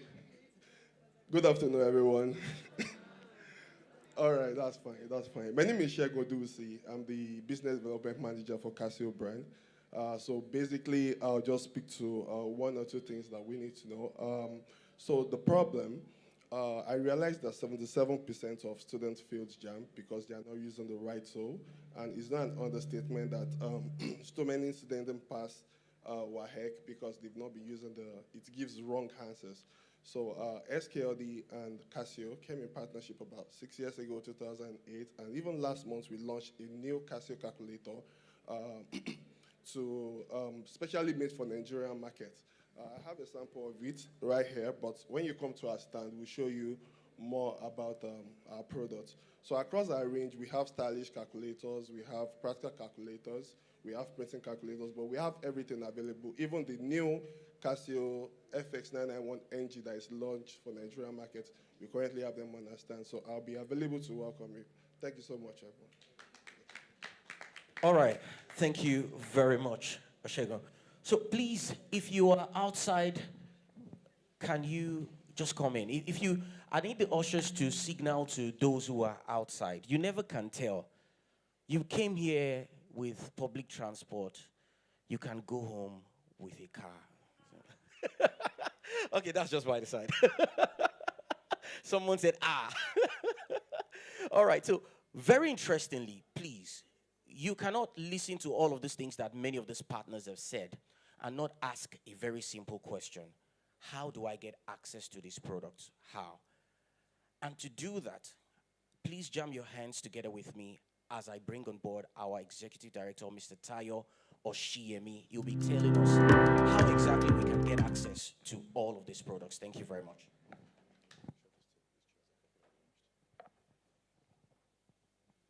All right. It's afternoon. Good afternoon, ladies and gentlemen. And thank you very much for your patience. We would move very quickly from here on. Obviously, we needed to give our partners the platform and opportunity to share about their offerings. But beyond that, we want to say that everything you've heard, we intend to not only just share the technical details of the products available as learning resources for our schools, but to also exactly provide value by way of offerings in this particular conference. What that means is that in this education showcase, each of the brands have agreed to have special offers for everyone attending. Can we appreciate them for that? So, for instance, in speaking with the Epson team, they have mentioned that they have a special offer for those who will be interested in their printer range of products and other imaging products. I've also spoken to the Canon team. They have said that they will be willing to give a specific offer to schools who are looking to collaborate with their Canon Academy program. We also have Marcel Hughes here. Marcel Hughes will be offering special discounts today. So please make sure you can take my word. And once you go there, tell them that Mr. Tayo said that there's something special for our school today. But the caveat is that you need to make a commitment to a specific thing you want today. And that's very important. So right now, what I just want to do is to provide some sort of guidance as to indicating your interest in the specific products you are looking at. So on the screen behind me is a QR code. And that QR code will take you to a Google form that essentially allows you to indicate interest in any specific category of products. You will not see brands on that particular Google form, but you will see products. So you will see things like student laptops, you will see interactive screens, you will see cameras, you will see uniforms, you would see stationery, you would see furniture, you would see printers, you would see all-in-one desktops and other categories of products. The reason is when you indicate that interest and you let us know that we can contact you, then we will then engage you with the different offerings that are available, and you would then be able to make an informed decision based on features, prices, delivery lead time, and the likes. But one very important thing is that for most schools, the window between third term and the new session is that opportunity for schools to beef up their infrastructure, make sure that certain things are ready for the new session. And it's important that we are looking at the trend where education is moving, and we're making sure that value is being delivered to our stakeholders, that's the students, the parent community, and everyone in that particular ecosystem. Now, it's a very good time to bring in our financial partners. We're very excited about the partnership with Sterling Bank. Sterling Bank has 5 primary areas they focus on in the economy. I know they focus on health, they focus on education, they focus on agriculture, they focus on renewables, and they focus on technology. You see, I'm literally almost a Sterling Bank staff now. So we're particularly excited about this collaboration with Sterling Bank, and right now I'm going to be inviting someone from the Sterling Bank team to just share with us today what exactly they can enable us to achieve with their collaboration with SKLD and with the schools. Can we please appreciate Mr. Olakunle as it comes up? All right, please appreciate him as it comes up. Thank you, Tayo. Good afternoon, everyone. My name is Olakunle Goshola. I work with Sterling as a retail, as an education officer covering Lagos Highland. So I'll start with our, how I put it now. Sterling Bank over the years have been enriching lives in different forms and different ways. That has been our purpose as a bank, to touch our society and to impact in lives generally. So we have the 5 sectors, like as spoken by Tayo, that we actually played, such as the education. I would call it the heart of sterling, the 5 heart of sterling. We have the health, which is the H. We have the education. We have the A, which is agriculture. We have the HARU, which is renewable energy, and we have the T, that's transportation. So this 5 is the 5 sector in which Sterling Bank over the years has been enriching life. So I'll be speaking more on the educational aspect of this 5 sector. In the last 5 years, as a bank, we've extended facility to over 5,000 schools, and we are still doing that.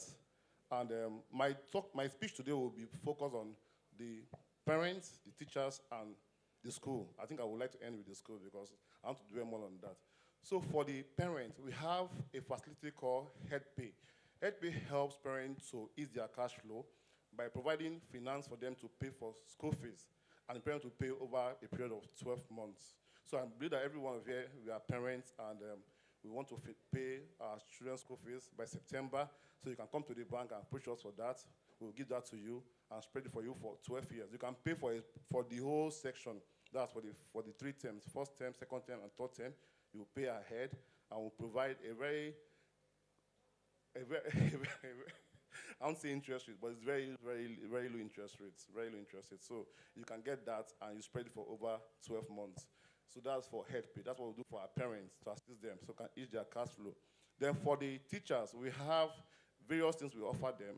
We offer them a health insurance program whereby they can pay 1,000 naira on a monthly basis and have access to 200,000 naira plus of health. They can go for their medicals without, any. I think it's a very good one. I think we should clap for Sterling Bank because, we have subsidized that. If you look at it, health is not cheap. Do you agree with me? Health is not cheap. In Nigeria of today, when most of the company have left where we can buy our drugs and everything, so things are very expensive now. So for the health, we have decided to subsidize with a number of 1,000 naira on a monthly basis, which is 12,000 naira in a year.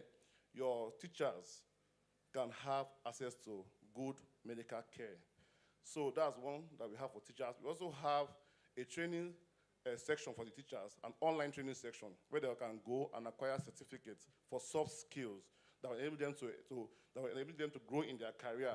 They will expand their career. They also have some fundamental skills, how to manage students, how to school management generally, and all that, which is very, very key. And this is done when you go to our site, edubank.ng. You can write it down. You can check that site. You see 1MT. So we're in partnership with 1MT, a social-based company at Canada, where you can have access to that site and get free certification for education, which will help the teachers. So that's one of the things that we do for teachers. We also have a loan for teachers. I believe that they want to acquire assets, acquire things for themselves, and they will and this loan can spread as long as 2-3 years, and that will enable them to acquire probably a laptop, probably want to buy a land or something for the teachers. They can come to us. We will do that for them via our Spectre Basic.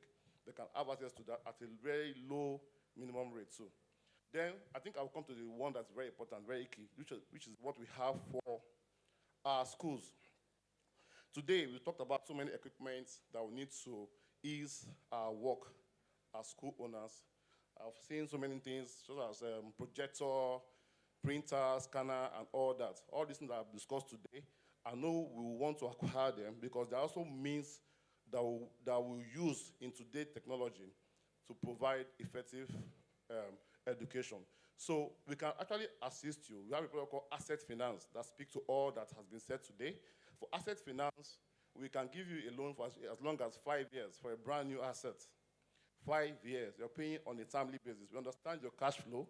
We know that your cash flow comes on 3 times in a year, first term, second term, and third term, not monthly. So we'll provide that solution to suit your cash flow, and you pay on a timely basis. So I know most of us are interested in what they have said today. So you can have a stand, you can see me at the stand and my colleague. But for that asset finance, you also provide, you as a person or as a school, we provide a 20% equity contribution. Please know that it's not only for school, because even as a teacher, you want to acquire something that will aid you in your teaching. So you can also come to see us. You provide 20% of that facility amount. Let me say, for example, if it costs you 10 million naira to buy a printer, the bank expects you to bring 2 million from your own purse and will provide the 8 million. And you can pay for new equipment. You can pay for as long as 4 years. That's the beauty. You can see that we have helped to spread your cash flow over the years while you're enjoying the equipment. Can you clap for Sterling Bank, please? So that's we can do for you. And aside that too, if I want to buy, I talk about equipment. If you are buying a brand new bus, we are there for you. If you are buying a fairly used bus, we are there for you. But for fairly used equipment on high term, we have a shorter tenure, which is 3 years. We won't do 4 years because we also look at the life cycle of those equipment. And for buses, anything below 2014, we might not finance. We might not finance because we look at the year of manufacturing of those buses. But like I said, if you have anything that is even fairly used and you want to buy, as a bank, we are financing them and we'll spread them for you for 3 years. And you will do your equity contribution of 20%. Very, very important too is that you have to also give all those things you are providing at the collateral. So let me go to working capital facility that we usually provide for a period of 1 year. With that working capital facility, you can buy your uniform. I know that we have uniform at the showroom for our children. We can buy school books. I know that we are entering first term, and we need to buy books in preparation for the first term. Textbooks, notebook, anything you are buying, which you are creating new furniture, probably you're doing an expansion, you have more classes, and you want to acquire new furniture. We are there. Working capital, we sort that out. Or you have problem paying your teacher's salary, working capital, we sort that out. And for a period of 1 year, we'll give you as much as 20 million naira without collateral. Can you clap for us, please? 20 million naira without collateral. So with that, spread over 1 year, you can meet up with all this need. And I believe that we are entering first term. Most of us need to get all these things. So I know it's very important I speak about it. Uniform, furnitures, laptops, books, anything that you want, salary payments, please see us 1 year, we'll spread it, and we'll be good. That's for working capital. Then let me go back to the asset finance. You can take a maximum of 60% of your annual turnover. For example, if you're doing turnover of, okay. So you can, I'm not talk about that. Okay. For the asset finance, you can take as much as 50 million. For the asset finance, as much as 50 million naira the bank can give to you to buy an asset. Just ensure that you provide your 20% equity contribution. So I think with this, I've come to the end of my presentation. Thank you very much. And please don't forget, we have a stand at the showroom, and we're waiting for you. I look forward to seeing all of you. Thank you, and God bless. All right. Thank you very, very much, Mr. Olalekan. Now, we'll be going over quickly to the panel. Mr. Olakunle, sorry. We'll be going very quickly to the panel session. And please, I'd like for us to put our hands together as we, bring up the panelists up on stage. And I would permit me to sort of like arrange this very quickly.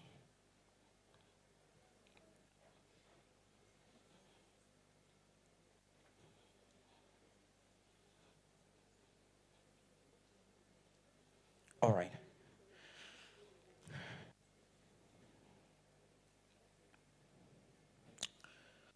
So the first panelist that we will bring on board, she is a respected educator dedicated to quality education through world-class leadership. Initially trained as a lawyer, she transitioned to her true calling in education. She's the founder and CEO of the Evergreen Group, which includes Evergreen Schools, Evergreen College, Rosedale Academy, Evergreen Kitchen, Evergreen Consult, and Evergreen Foundation. I thought we'll put our hands together for that. As an esteemed education consultant, speaker, and mentor, She has transformed education in the Southeast through the Evergreen Consult Internship Program and School Owners Hangout. She also leads the Southeast Educators Conference, which has empowered over 500 educators. Our achievements include the Investor in People Award from Global Education Consultant UK and the Award of Recognition for Evergreen Schools as members of the Association of Christian Schools International and the Thinking School Network by the University of Exeter, UK. She's a renowned author. Her book, School as a Platform, aims to transform education. She balances her roles as a married mother of 4, parenting and relationship coach, and devout Christian, serving as president of Sisters Fellowship International, Evergreen Chapter, Enugu.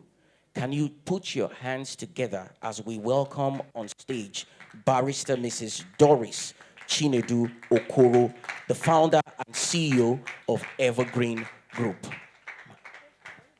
Yes. All right. Sorry. Thank you. Okay. The next panelist. Mr. Moses Eguom is a dynamic and visionary leader dedicated to transforming education by integrating technology, science, and entrepreneurial skills.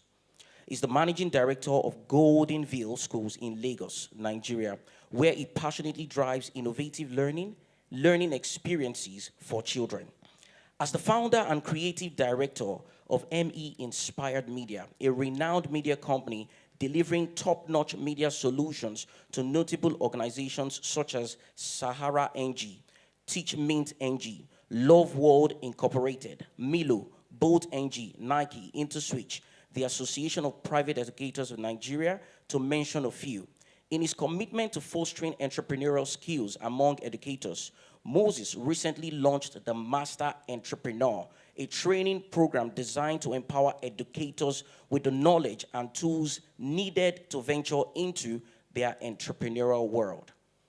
He is also the director of Goldenville Tech Hub, an educational program that equips children and teenagers with IT, entrepreneurial, and social etiquette skills.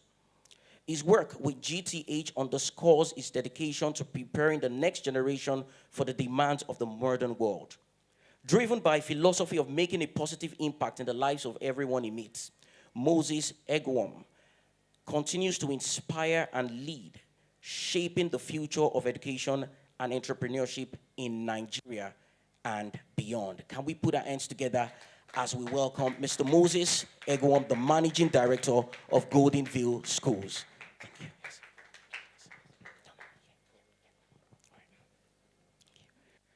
All right. So lastly,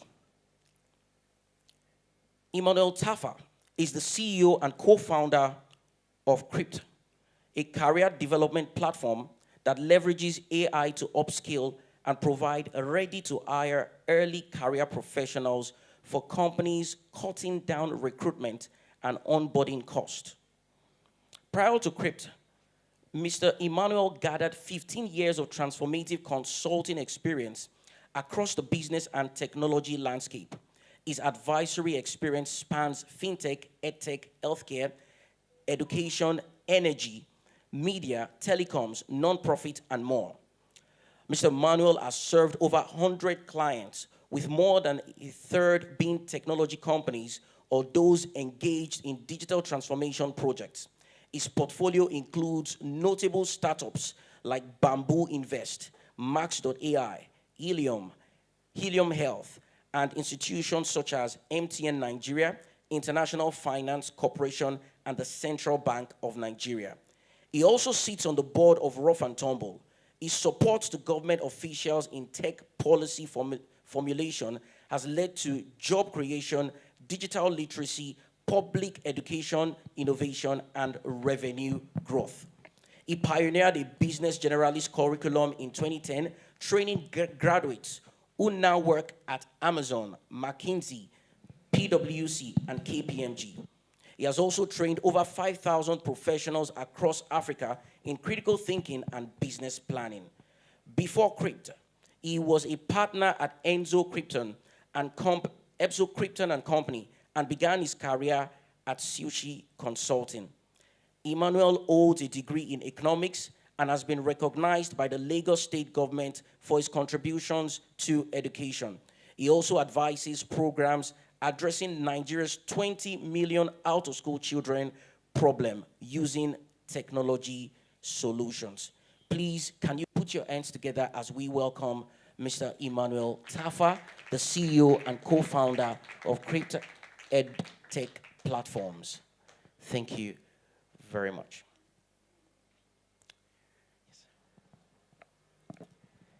And lastly, please join your hands together with me as we bring on stage, the moderator. Sorry. Oh, okay. Pardon me, please. Excuse me. Totally skipped my mind. All right. Lastly, we would. We already spoke about Sterling Bank, so we cannot leave Sterling Bank out of this. Mrs. Injadika has over 20 years. I hope I got that name right. Injideka. Okay. Mrs. Injideka has over 20 years of professional experience in the banking and finance sector, with more than a decade in managerial and leadership positions. She has proven expertise in product development, business strategy, finance and risk management, negotiations, strategic partnerships, stakeholder management, and team building. Currently, Mrs. Injadika is the group head of education finance at Sterling Bank, where she drives the education sector strategy by championing impactful value propositions and programs that provide access to finance and provide education quality in Nigeria. Before this role, she led the design and implementation of various digital financial services solutions for financially excluded individuals, particularly women entrepreneurs. Our initiatives encourage savings and investment, empowering millions of low-income women with digital financial capability and skill acquisition. Injadeka is an Acumen West African Fellow, a certified product manager, a chartered banker, a chartered microfinance practitioner, and a gender equality changemaker. She holds an MBA in finance from the African Leadership University School of Business in Rwanda. Please, can you put your hands together with me as we invite on stage Mrs. Injideka Unwambueze. Thank you.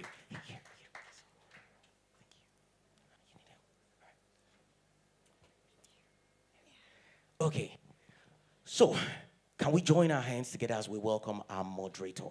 He is no other than our executive director, Mr. Tayo Oshiemi.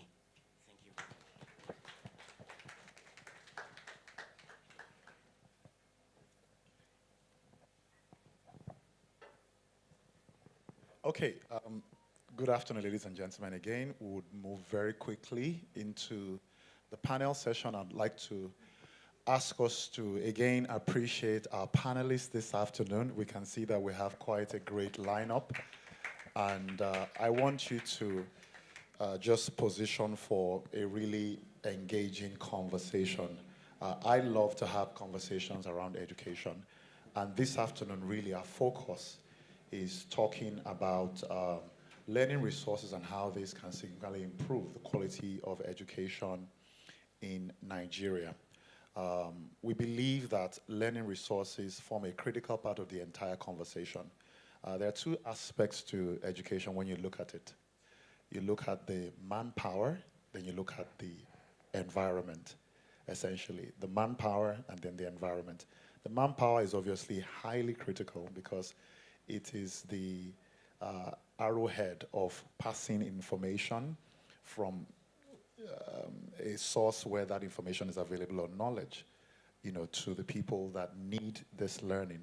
But the environment, the resources, also form a critical part of the entire conversation. And when we take a look at Africa broadly, we see that we're quite behind in infrastructure on many levels.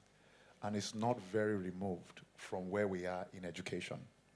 We understand the issues around allocation of budgets to education and how we have experienced significant funding deficits in the education sector. So this afternoon's conversation will really be around leveraging the expertise of our panelists today to chime into the discussion around how do we improve quality of education, leveraging better learning resources. So I'd like to start right away by just sharing, just giving a context of some of the things we consider when we look at learning resources. So someone here earlier said that learning comes through the eyes, through the ears, through doing, and then through understanding. And that's the truth. The learning resources we're talking about, we look at some of the oldest learning resources we're talking about, during the Stone Ages, where, communication was passed across using stones and rocks, right? And then you progress to paper, you progress to computers and several other resources we find. So we have visual aids, we have auditory enhancers, we have STEM tools, we have now the revolution, the industry 4.0 and education 4.0, which talks about the infusion of artificial intelligence, virtual reality, and a number of other things, big data into learning. So this afternoon, we're going to go right into it, asking our panelists to give us their opinions on different things. I'm going to start with Barrister Mrs. Doris Chinedu Okoro. Like I mentioned to you earlier when we had a side chat, your profile really, really does give a sense of your passion and your commitment to education. You've done quite a lot of work in the education sector. And when we look at some of the things that you have done, not just with the group of schools, but also with helping educators themselves to become better, empowerment programs to help educators to become better, collaboration with different stakeholders.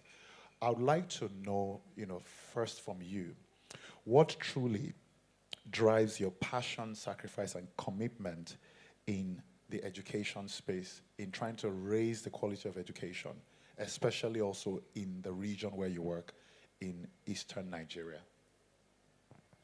Thank you. Thank you, Mr. Tayo. Okay, I think it's better. I like the fact that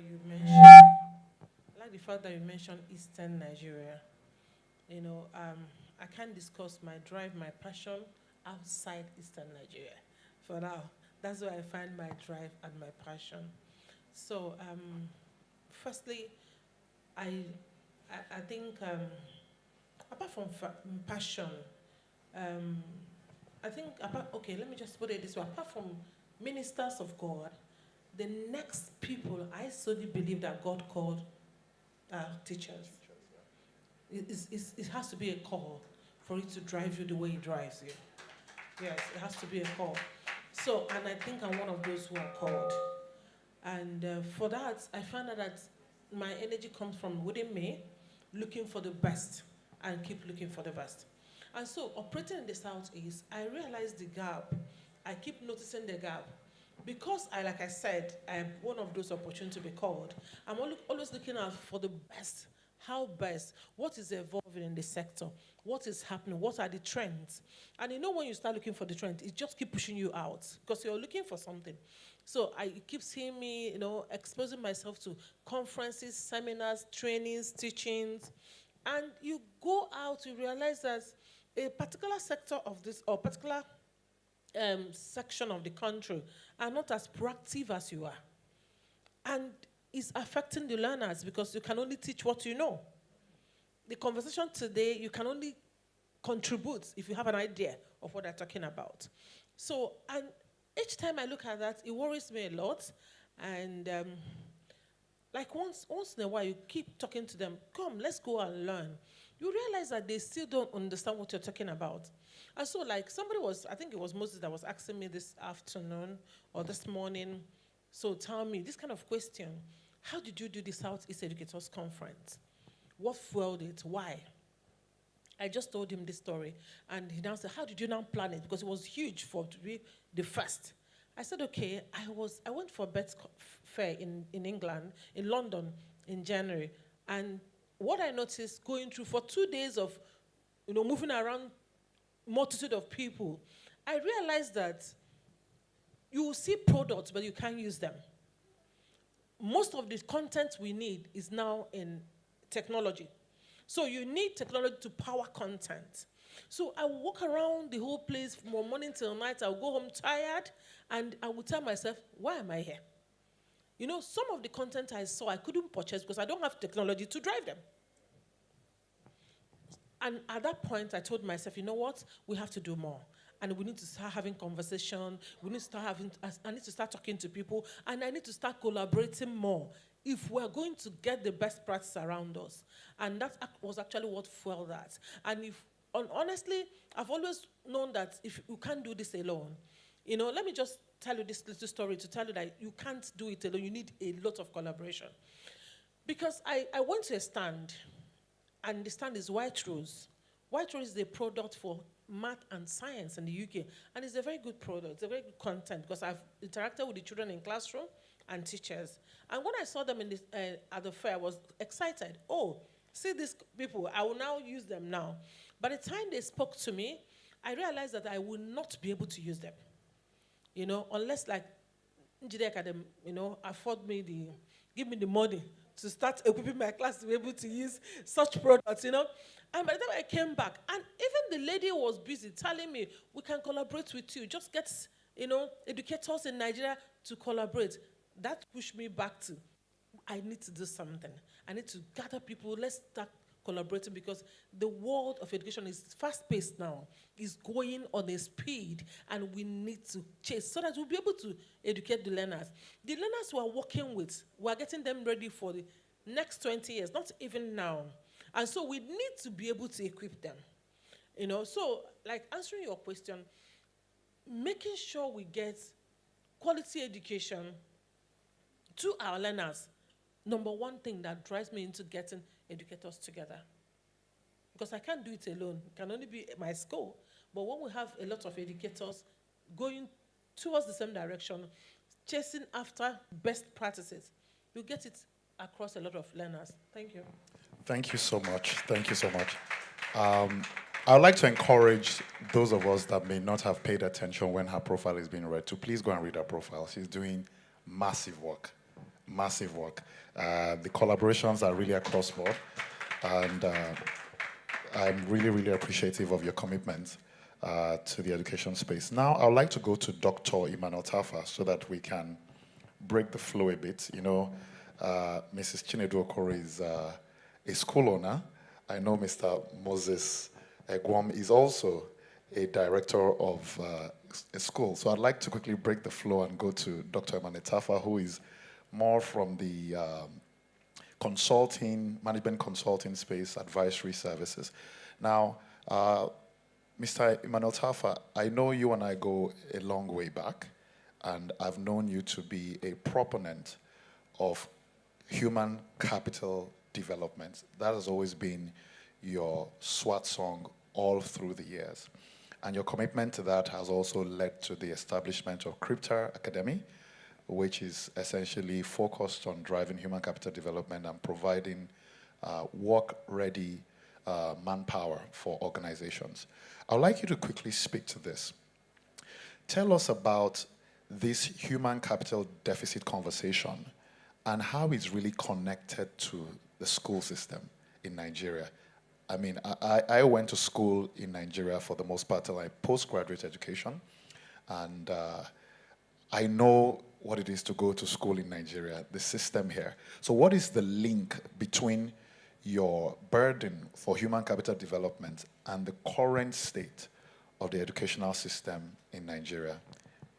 All right, thank you very much, Mr. Shemi, and thank you, everyone, for the privilege, of course, to our distinguished patron, the founder, and why we're here. Good afternoon, ma. She's my godmother, so bear with me. I have to hail her first. Anyway, thank you. So now, for those who already know me, I'm sorry I'll bore you, but the ones that don't know me, I'm going my line. I'll start my conversation. So I, by the grace of God, have worked with at least 150 employers over the last 16 years. So, like, I mean, school kids or SKLD now. Sorry, forgive me, I'm the old school. But they're one of the clients. And the biggest challenge in the workplace is not strategy. Over time, we realize that the problem is talent. Now, the talent problem is bad and a crisis. And I'm beginning to get worried because I sound like a voice in the wilderness crying and nobody's hearing me. But all this gray hair is because my phone wakes up at 5 a.m., one employer is crying or is complaining, or there's some, I mean, they can't just, things are not just working out. Their vision cannot be translated to results because they don't have talent. Now, let me make it simple so that I don't sound far away. And I would like to use my typical example if you know me, so that I get your attention. Comprehension, composition, communication. COSI. There are three, there is creatives, Davido, Burna Boy, they're doing very well. Nollywood, that's not the scope of this conversation, even though they needed, that kind of education. Put them out.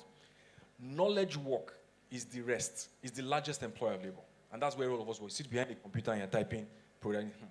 Now that knowledge work, if you're not a computer programmer, maybe product manager, or designer or UI UX, which is creative in a sense, or another side, the next core person has to be able to do comprehension, composition, and communication. And what it simply means is this. That PowerPoint presentation that Mr. Oshiemi presented, after spending 4 years in university, 99.9% of general graduates cannot produce that. Do you understand? So you wasted your time in school. Forgive my choice of words, and I'm apologizing ahead with all sense of humility. They come out useless. You read HR, you don't understand performance management system. But now here is the catch, and I'll land my point. Leave university. University is far. I don't like university anymore. I'm in love with primary and secondary school. You know why? Let me tell you why. It takes a man 5 days to farm a plot of land. How long does it take 2 men to farm the same plot of land? That's performance management. This factory that I'm running, it was only me doing it. I was producing 10 bottles of tiger nuts. Not the one that caused cholera, by the way. Tiger nuts. I've hired one small girl to join me, and we're producing 15. Something is wrong. The multiplier effect is not fair. So if you now hire somebody and say, can you tell me what the optimal productivity should be? It's mathematics. Secondary school mathematics. Let me bring you home. You are a school owner. You went to go and take loan for microfinance bank. They gave you interest, you didn't read the terms. If you have a smart accountant who knew his mathematics, he will calculate the actual interest rate and find out that this is compounding. And he will tell you analytically that this is good. Let me bring it home. There are school suppliers here, foreign school suppliers. They tell you that if you buy on credit, I will give you at $10,000, right? But if you pay me cash down, you take it at $8,000. Let your accountant use his secondary school mathematics, which is, by the way, this is a wire question, to go and negotiate with Sterling Bank and calculate the interest rate to be sure that if we pay down cash, we will make extra money that will increase our shareholder value. Everything I said is secondary school mathematics. So the disconnection has fascinated me over time. This one I'm talking is mathematical analytics. This is what they call problem solving. And problem solving is new, is mathematics. O-level mathematics. If I say new general mathematics. You heard me right. I'm not kidding. All this is what I've used to bamboozle clients all the years. It's not in the university. It's just sitting down with my O-level. If you go to my library, you won't see from third world to first world or an enemy call average. No. You will see secondary school books where the fundamental, you can't put a rocket in Mars when you don't understand simple physics. You buy a product for a child, you check the chemistry, bleaching cream. This thing has a bleaching agent. You read it. Do you understand? The last one is English language. That is the bigger disaster. We can communicate. And communication is putting these thoughts together and typing it out in a logical way. That is composition, letter writing. Are you following me? The things that we threw out. Even my grandmother of blessed memory, who went to Siemens Ground in 1935, wrote excellent letters with proper English, with no internet. Then you have some kids that you spent $1 million sending to school that cannot write proposals. That cannot write letters, I beg your pardon. That they will write and with, all that language. Yes. AI. Do you understand? So where I'm going is that I have now started to discover where the problem is. That we have a disconnect. So all this is I'm saying is that there needs to be and people need to see. I can go on with thousands of examples. You see unit economic analysis, you sell plantain chips. How much does it cost per gram? Oil, gas, plantain, per gram. It's mathematics in secondary school. So I tell people, this is the secret to success. Full stop. Go back and resolve and reconcile with your O-level maths and your O-level English. Then you are now past the minimum aptitude requirement to be useful in the workplace. So if you didn't get A1 in maths or English, go back and do it. From there, when you sit in a room, that's why banks do aptitude. They do aptitude test English and maths. Then communication. And any other thing is icing on the cake. Full stop. All right. So we always expect a storm when we give Dr. Emanatafa the podium to talk about human capital development. But I'll piggyback off something you mentioned, and I'll pivot to Mr. Moses Egwam. So a lot of what you've said right now may seem like you're talking essentially about a human capital deficit. Now, I may, propose that perhaps, is it a problem with the educators, that's the teachers in the classroom, or a problem with the students, or a problem with the environment? There are many ways we can look at it. There are many ways we can slice and dice this conversation around the disconnect. But I'd like to ask Mr. Moses, who has done a ton of work around education as well himself and leads a media company that is doing some great work. What fascinates me from his profile is this particular thing that he calls the master edupreneur. Am I correct, sir? Good. Which is, I believe, an initiative to empower educators with knowledge and tools. So, when you talk about empowering educators with knowledge and tools, it perhaps might help us to begin to dissolve some of Dr. Emanatafa's burdens. So tell us, where do we address this problem from? Is it a tool problem? Is it a knowledge problem? And what is the master edupreneur doing to help advance this conversation around quality education delivery in Nigeria? All right. Thank you so much, Mr. Tayo. Thank you so much, Ma. Thank you so much for this opportunity to just share my thoughts. So basically, like what he just said, one of the things that I began to look at, I studied electrical engineering, by the way. And today I run a school. So I feel like I wasted 5 years. But all the same, I began to see, I actually had to do a little bit of human resources to myself. Because when I came into the educational space, I found out that the problem was with the educators. Some of them, first of all, had low self-esteem as a then. I think it has become a bit more like a trend when we're empowering educators a lot now. Conferences, empowering educators, making us understand how important educators are. And I began to look at, okay, how can I give back? And I thought, the teachers can't give what they don't know, just like she said. And I said, I have to work with the teachers first. And so we started doing that. Now, you're asking, is it a tool problem? Is it a human problem? I think it actually has to do with every aspect. It depends on how you look at it. If you put a genius in the wrong environment, he will not perform as well as somebody that you put, that is just an ordinary person in the right environment. They might just end up performing at the same level because the other one is a genius. But if you put a genius in the right environment, you can imagine what he or she would do. It will be so much. And so both the human factor is required. The tool aspect is also very necessary.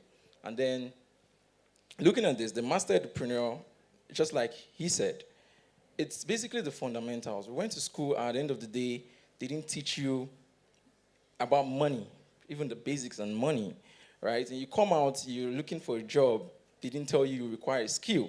The first interview you get to the front of the person, the HR or whatever is, okay, what can you bring on board? And you're asking them, but I just finished school, what do you want me to bring on board? That's to tell you that they expect you to have done some other things that school did not provide for you. One of the things I always preach about and tell people to try and make sure they do for their kids is to put them into volunteering. I started volunteering from a very young age, and I think that's one of the things that empowered me to do what I'm doing today. And I did not only just gain the educational skill or knowledge, but it helped me to have the entrepreneurial knowledge. Now, entrepreneurial knowledge doesn't necessarily mean you actually have to start a business of yours. It's just a necessary tool and requirement to succeed in any place you find yourself. How to adapt, how to see a problem and want to make it better, excel in that problem, make it better than it used to be. You're doing something and then you're doing the same thing all over and over so many years. You call it an experience, but that's not really experience if you're not really improving on it. There's no exposure to what you're doing. You're just doing the same thing all over again. And that's one of the problems we have in the educational sector as a then. You see people just doing rote learning. They're cramming these things. They're just pointing out how they give it to them. They're not actually being analytical, right? They're not being logical about these things. What's the solution? What's the problem? How do we change it? And so an entrepreneurial mindset and frame, both for teachers, would help them. When you go into the classroom and you meet a challenge with a child, you begin to sit down and think, even when you go to the home, how can I solve this problem? How can I help this child? I taught 10 children in class. 2 of them don't understand what I just taught. What other methods can I use?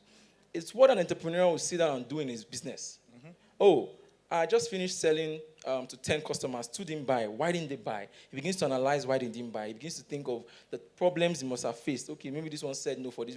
So that is what the entrepreneurial mindset does, right? And it helps the teacher in the classroom as well to be able to, empower these kids. Our children are not just, when we say this, I tell my parents, I say, if you come to my school, we empower your child in order for him not to go to the university anymore. The university become more or less obsolete. Sorry. And the reason why I say this to them is because it should not become a choice. I mean, many of us finish university and then going to masters is a choice, and we decide what we actually want to go and do.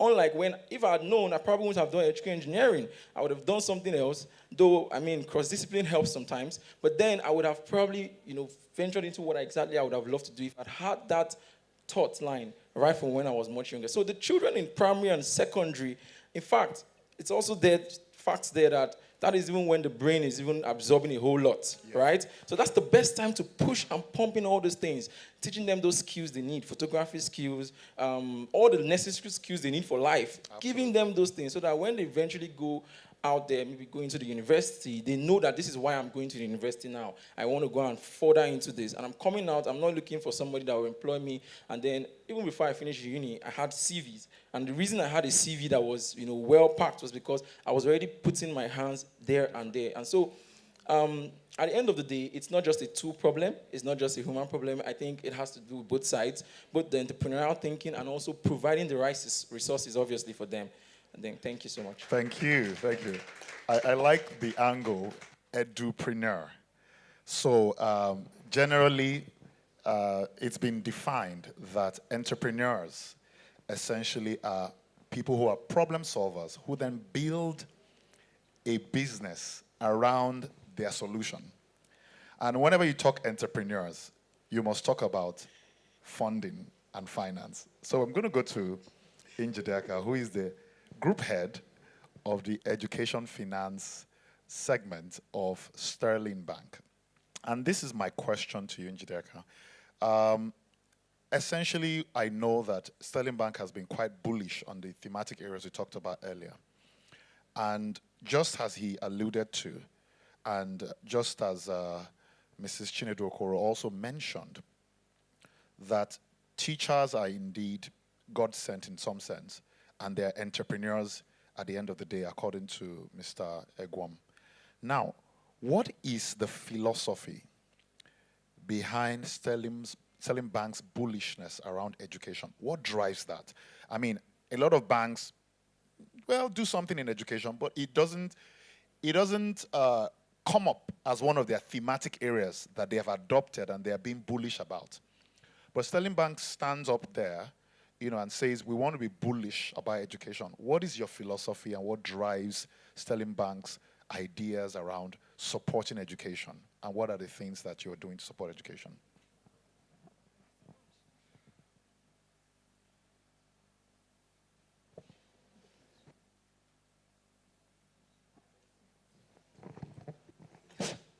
Hello, all right. Thank you so much, Taya, for that question. So I work with Sterling. Everybody knows Sterling here. Sterling is a financial services organization, and we focus on building innovative solutions for the community that we serve. Now, I've only worked in just, very few organizations as a banker. So when you hear that Njideka has worked over 20 years, it's just predominantly 2 banks. I did over 14 years with Diamond Bank, and like my profile was read, I was part of the team that started financial inclusion in Nigeria. So for me, my boss would say I'm not a banker. I would say I'm also not a banker, because for me, it's about improving the outcome, trying to ensure that we're improving that, we're seeing that impact that we're creating in the society, right? So I haven't spent so much years in Diamond Bank, and one day I was just called upon to say, hey, there's an opportunity. Well, I moved to Access Bank, but I wasn't satisfied. I wasn't satisfied because I was looking out for an organization who is building, the organizations that are building impact, really. And since I'm in the financial organization, it has to be that organization building impact. So when I learned about Sterling Bank, the first thing I did was to go and see the work that you're doing.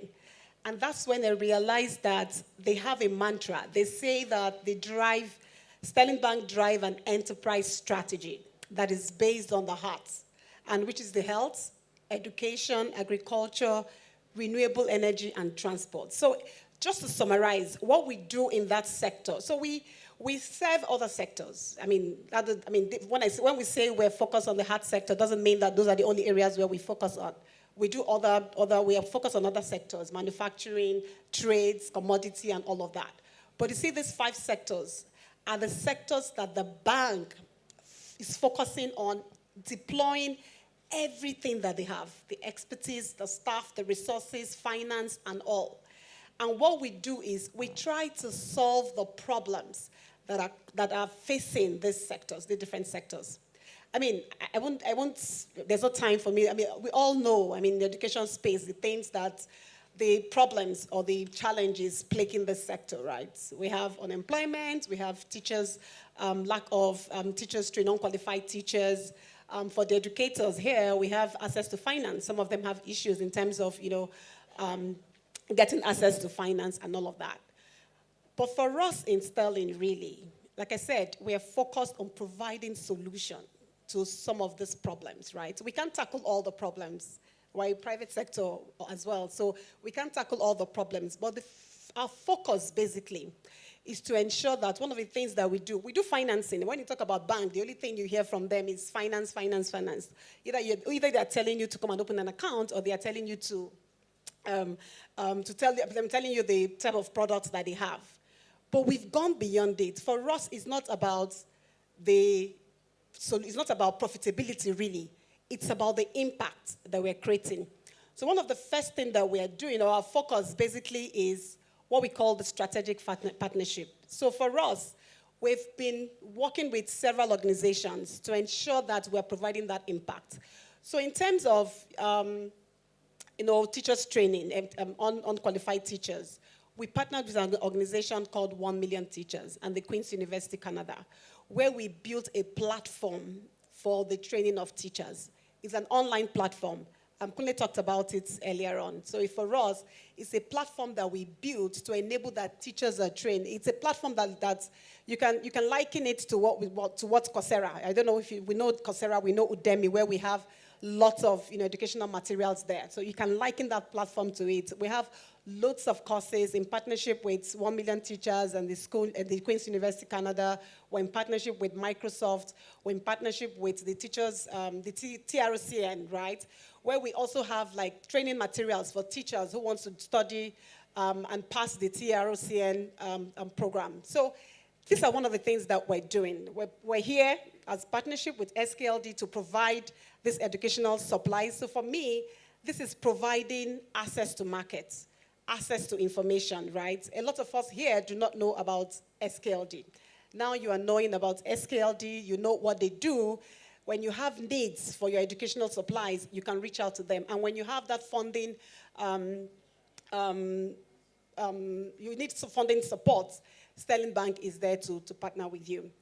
Then in terms of unemployment, right, we realized that we all know how, what it is in the country, and employment is very high.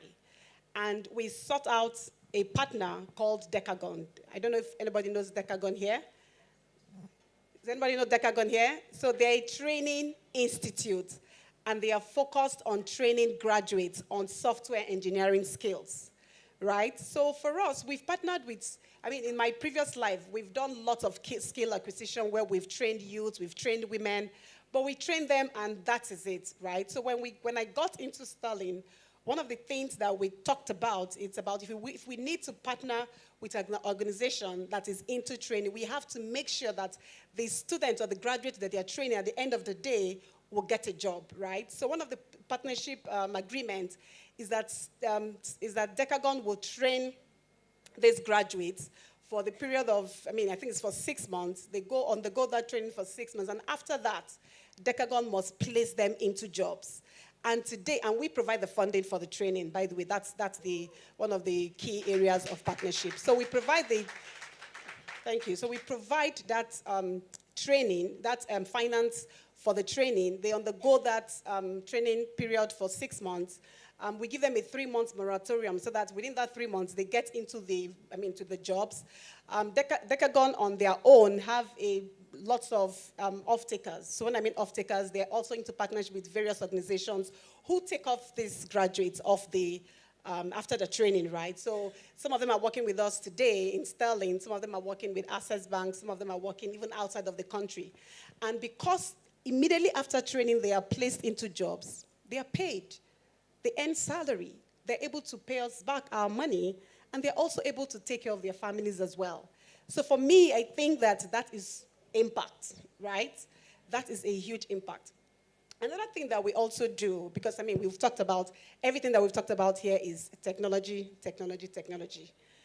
We ensure that we provide access to technology. So for example, for school owners today, we have partnered with a school called Schoolable, who had built a robust school management platform for us. We know, we speak to a lot of school owners just to get some feedback from them in terms of the kind of challenges that they face. And one of the challenges that they shared with us was the problems of, one, transparency and reconciliation. So here we have a parent who has probably 3 children in school, and their school fees between 500, 200, and you're not paying school fees at once. You're part paying your school fees, right? So for school owners, it becomes a problem as to who paid what, when was this paid, and all of that. Sometimes they send tellers that do not get to the schools, right? So what we did with this organization, Schoolable, they've built a robust platform for us where there's an interface from the user side, which are the parents, and there's an interface from the school side.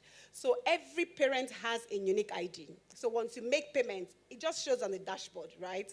So parents, school owners are able to see, for this child, this has been paid, this is what was paid at every point in time, and the receipt is issued. There's an audit trail from the parent side, from the school side as well. And for us, this has really solved a whole lot of problems for schools, and also for parents, taking a whole lot of headache and all these reconciliation issues from them. So there's a lot of partnerships that we've gone through. I think I just speak lastly on advisory services. When the commissioner was talking about them, was giving a keynote speech today, she talked about how schools are struggling with power, right? So power is a major, major issue, not only for school owners, but it's across. We're talking about how people from band A, would need to either review whatever band that they think, will be suitable for them. But we all know that we're all suffering from power. Now, like I mentioned, Sterling Bank is also good in renewable energy. So as an educator, I come to your school, I want to know what are the issues. When I go and engage school owners, one of the first things I ask them is, how do we support you? And one of the things that have also come out, so again, I'm basically talking about advisory services. So that's the whole, forms the whole part of, what we do, advisory services, where we go to schools to find out what are the issues. And for us, really, because we have a renewable energy desk, right? And they're also in partnership with some organizations who have also provide provided a low-cost funding, really. So for today, if the normal interest rate is about 30%, the renewable energy desk, because of, what they're doing, we got a much lower, interest rates for that sector. So we provide that advisory services to school to say, look, we can provide you this power. We can provide you renewable energy, right, so that you're able to reduce your costs. And that is a very core value proposition for a lot of schools today. And, ensuring that they lower the cost of, their power consumption and all of that. And we're deploying this renewable energy across schools, across, various organizations as well that we deal with. So like I mentioned from the start, for us, it's not about, the profitability, but it's about impact and it's about sustainability and growth for the value chain and for the entire education businesses that we deal with. Thank you. Thank you. Yeah, you gave us the entire syllabus. In case PHCN takes light, so that's, you won't have to come back. All right, so I'll quickly go to Barrister Mrs. Chinedu Okoro. And I think Njideka has said quite a number of things that would tie into what I want to ask you, Ma. So while you were speaking earlier, you mentioned something about going for this conference in the UK and realizing that there were some educational resources that you had looked forward to, interacting with, but you realized very quickly that this may not even be something I can adopt in my school because of certain infrastructural gaps. So I wanted to ask you, now going really straight to the heart of the topic, because we have our OEM partners here who are also constantly innovating in the education technology space, and we have other providers. What would you, in your view, say are some of the fundamentals, especially as someone who also mentors a lot of school owners and work with them as stakeholders, what would you say are critical things that schools need to invest in today to prepare those students, that child, for the future that they will be going into when they start to work? What exactly are some of the things you think, based on your interaction with the industry, that you think, look, these are fundamental things that schools need to start to look at? Whether they can afford it yet or not, different conversation, but schools need to start to look at this for competitiveness, not amongst other schools, but preparing students who will be competitive on the global landscape. Thank you. Okay, thank you again, Mr. Tayo. The conversation right now is skill. Absolutely. Skill. And to be honest with you, that's what it should be. And so schools should look at their content again, whether they want to call it curriculum, whether they feel like calling it lesson notes, whatever you call it. All I call it is content. So schools need to go back and revisit their content. I also advocate for school leaders and educators not to wait for any government to do any kind of review, because they might be wasting time. So being a proactive educator who is also very sensitive to what is happening, you should be able to look at the content again and see how skills are embedded in the content. I think it was you, I can't remember who talked about collaborative skills. Okay, he also, sorry sir, I will go and learn your name. So he also talked about Tafa. I like the name Tafa, it sounds Ghanaian. So Dr. Tafa talked about communication skill. As simple as it sounds, is one skill we need to look at very well, because by the time the children graduate and come out and they can't sell themselves, even with all the knowledge, it becomes a problem. Yeah. So to answer that question, educators should be looking at the skill. Now, as you said something, let's know what we should be looking at. Let's not dwell on can we afford it.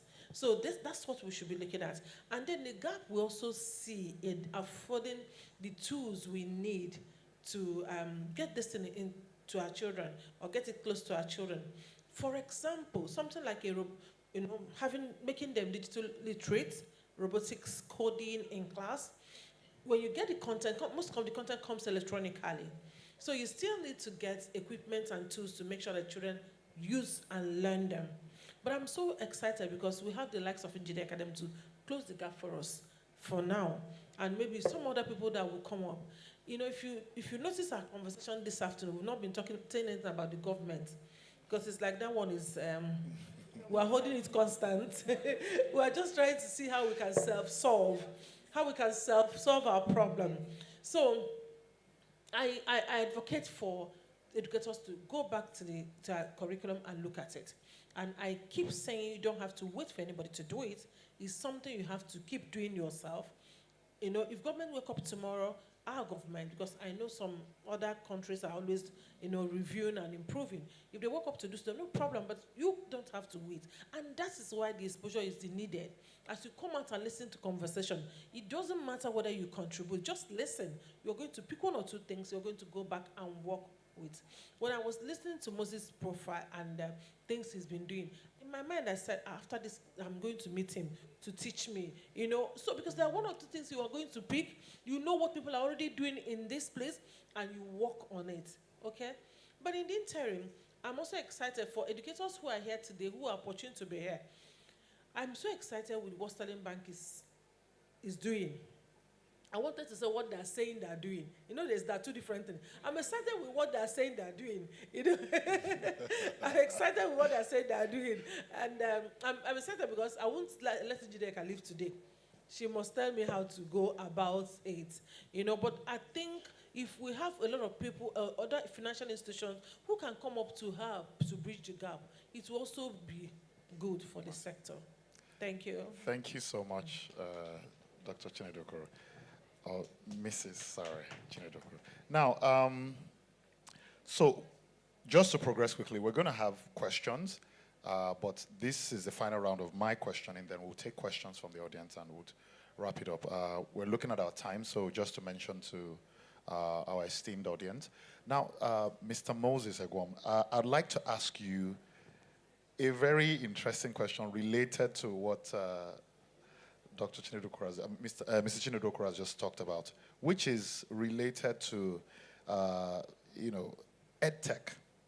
There's a lot of talk about EdTech. There's a lot of buzzwords about artificial intelligence, design thinking, 3D printing, machine learning, big data. And sometimes I'm sure school owners are having almost a headache trying to figure out how to integrate these buzzwords into their curriculum. In fact, there's been the conversation around people just throwing around these words, but it means very little in terms of practice. Now, she has talked about skills. And we all know that in terms of where the world is going right now, there's a lot indeed to do with how computing power is changing the landscape in terms of jobs and a number of other things. Now, you are an electrical engineer by training and very involved in technology in some sense. Tell school owners, school administrators, teachers here, what exactly do they need to focus on? If I were to pick just a few things and say, look, I want to really, really know the meat of it, I want to leave out the fluff, where should the school owners focus their direction in terms of equipping their students for the future of work, leveraging education technology?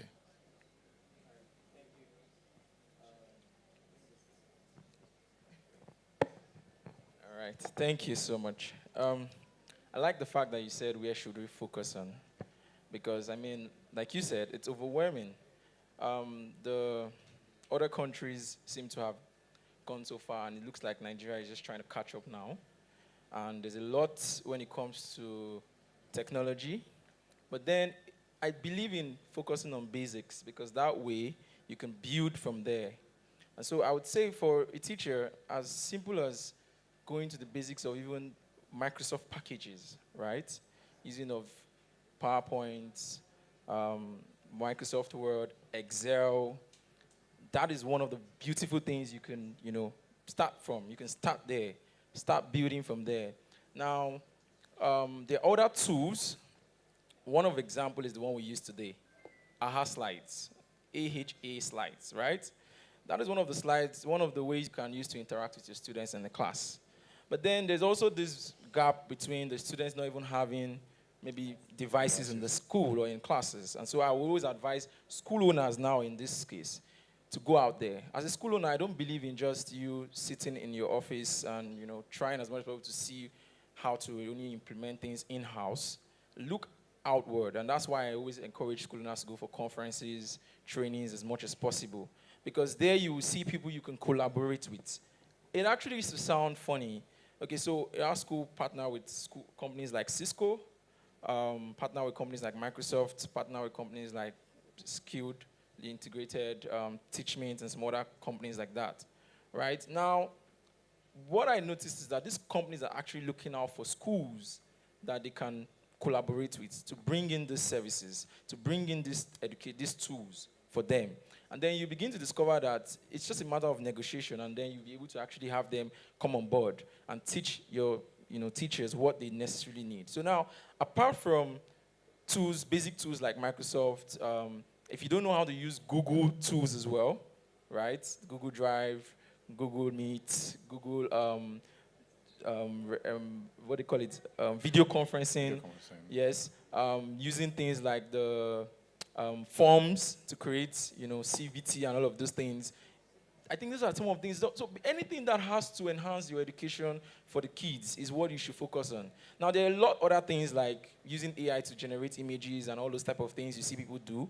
Well, I mean, it's nice and it's fascinating. If you can do that and bring it into the classroom, why not? But try as much as possible to water down the noise. There's a lot when it comes to AI, right? Even training AI. I recently discovered that there's this place where you can actually get paid, for training AI. As you can... It's like a job application, because AI keeps learning, basically. And so if you decide, I want to start doing that, you might end up losing focus. Even a simple tool as creating videos. One of the things I make my team members, my teachers do is they create videos. Now, they started by using this software called Bandicam on the laptop. It doesn't allow you to record for long, but then it's just a free version. There's the free version. You can record for 10 minutes, and then another 10 minutes after, put them together if your topic is for 20 minutes, for example. And so there's this particular teacher now that has started a YouTube class, kind of it, because of that. He now has almost all his videos from all lessons, and he has started uploading them. Now, if he decides to start making money from there, that's extra income. I tell you, the entrepreneurial mindset is very important. And so if you can just go out there, if you put in Google now, 10 best tools to use in education, I'm sure you will see them. There are a lot of them. I cannot start talking on each of them. But then focus on them, start little by little in just practicing them. Using things like that one I just mentioned to create videos would help to enhance your learning in the class, right? Instead of coming to the class and the first thing the children do is to listen to you or see you write on something, you can just play that video for them. Even if it's your personal computer, your school doesn't have a projector, good and fine, but use your personal computer and ask them to come around and watch that video, or you can share it to the class group. Most schools have class groups now on WhatsApp and all of that. And then these children can already have, more or less, introductory knowledge of what you want to teach them. So when they come into classes, they come into class with questions, right? And this time around, it is even going to be more interactive.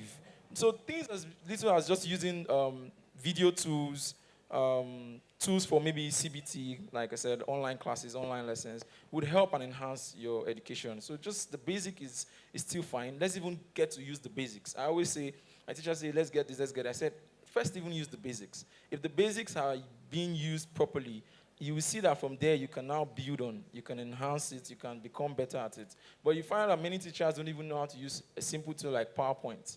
All right, so how do you now want to go from not even know how to use even PowerPoint to going to use maybe some of these advanced AI tools? So I think that's it for me. Thank you very much. Thank you. I hope we're enjoying the conversation.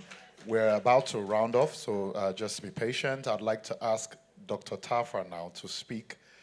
Initially when he spoke, he essentially elaborated on a problem. But now we want to flip it and look at the solution. So you spoke about, the disconnect between the fundamentals that should have been taught at O level and below, and the skills that are needed in the workplace. Now, I want you to attempt to help us solve this big problem. Mr. Moses has talked about, tools, basic tools.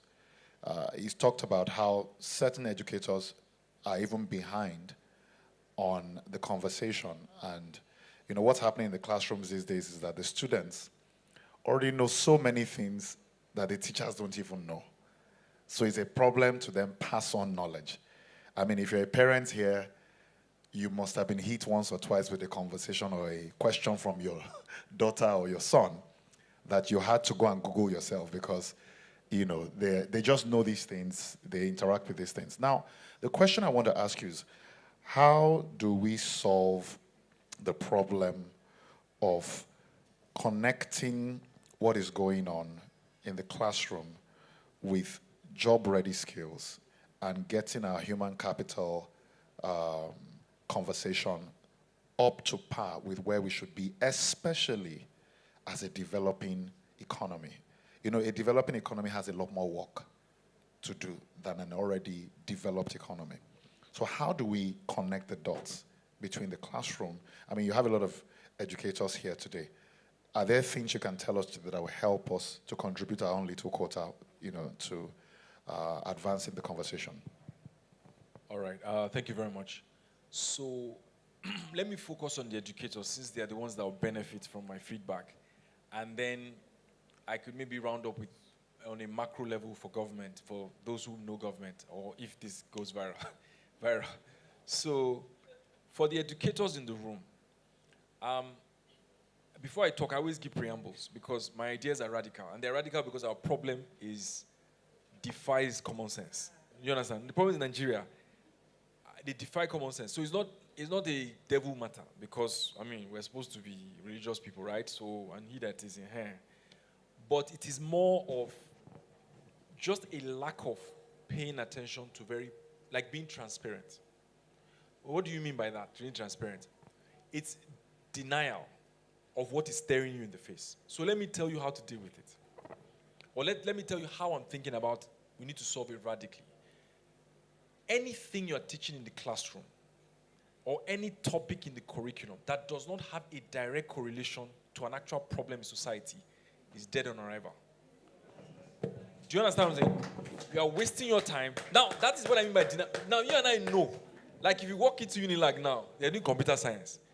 They themselves are looking at this thing, it doesn't have a use. But we're still studying it. That's why we have a little. We see, I'm sorry, sir. I'm getting upset. And I'll try and control myself.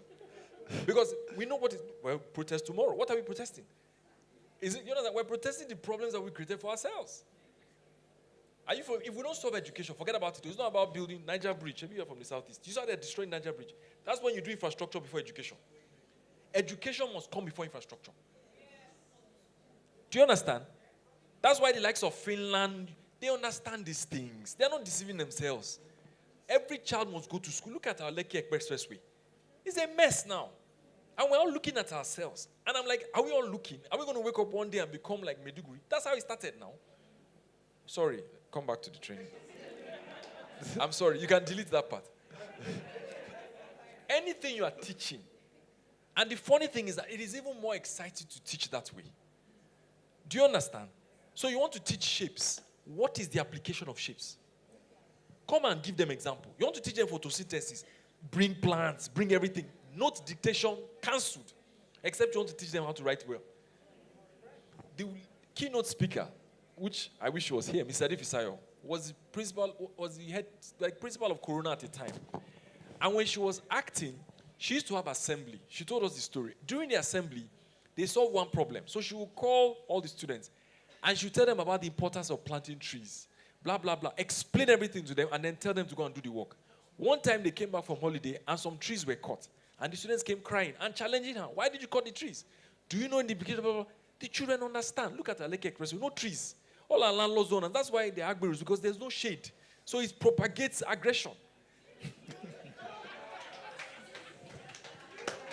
If there were shades, they would be sleeping under the shades and be cooling off. All the generators, CO2, consumption, inhaling nonsense. Do you understand I'm sounding a bit that it's all this just to get your attention.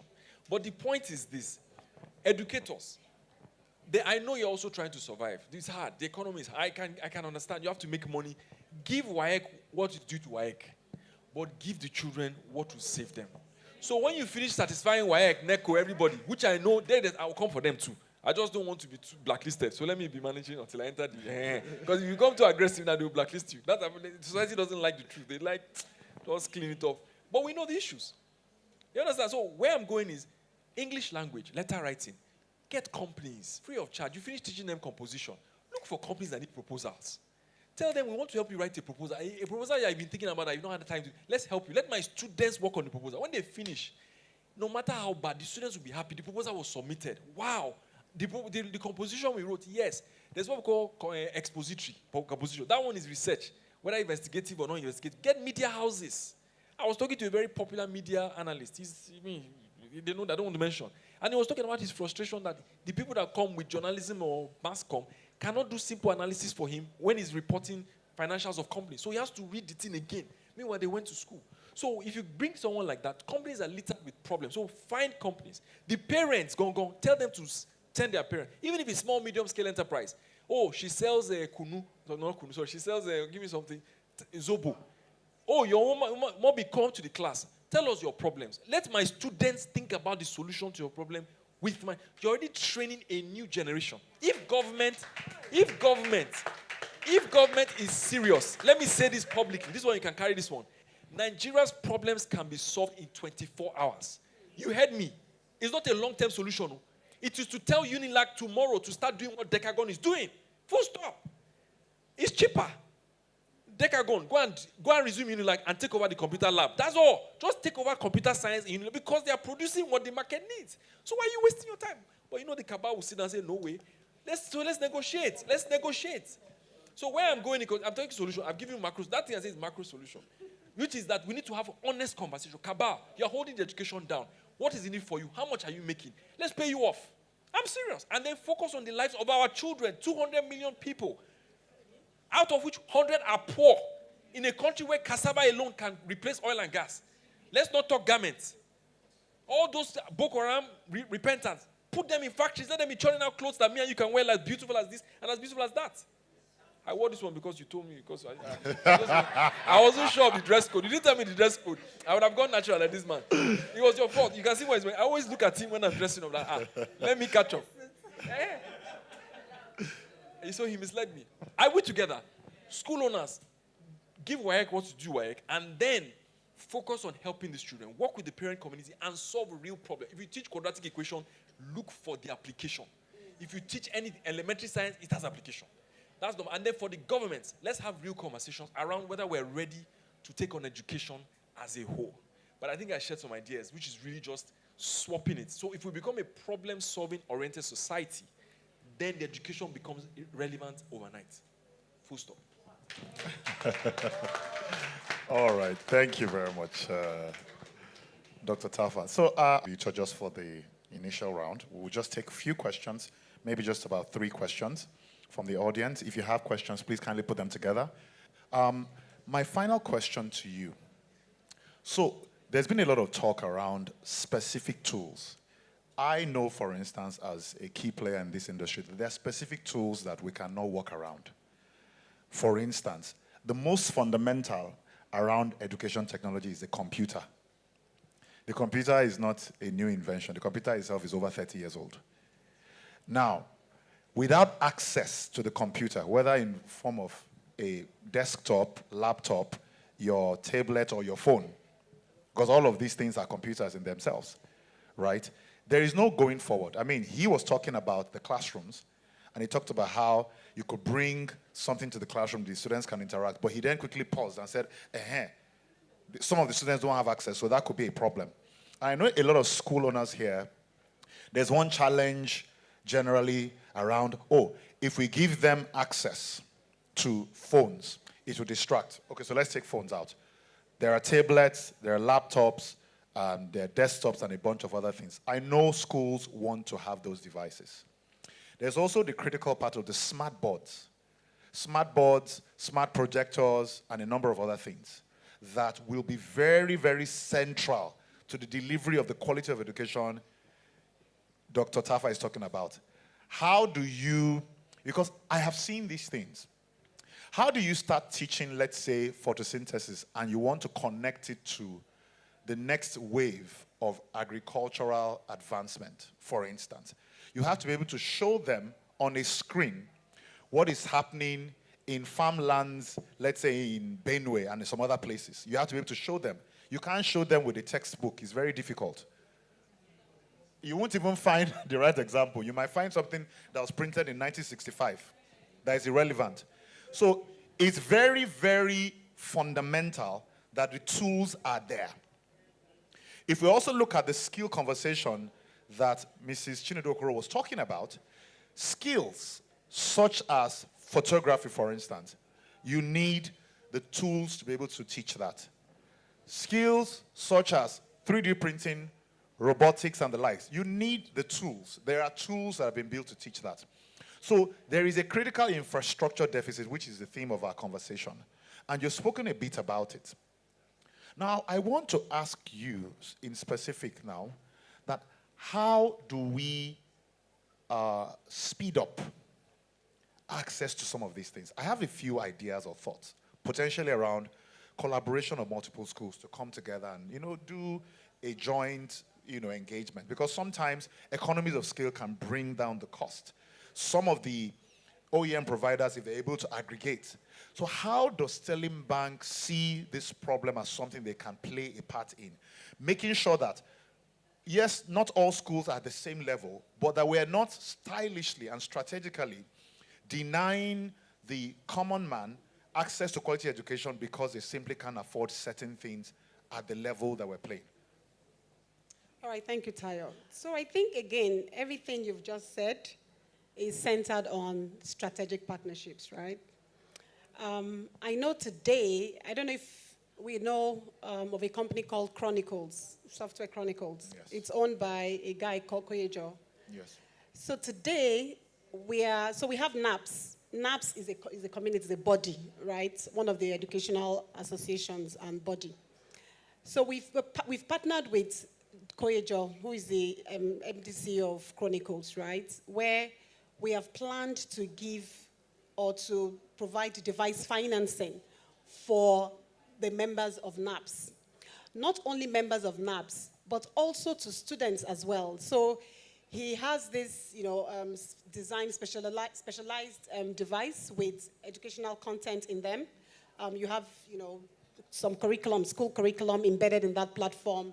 You have, teachers' curriculum. You have gaming system and all of that. So it's a tablet, and it comes in different sizes. And we're financing him so that he can support these bodies, this association, to provide, these solutions to them.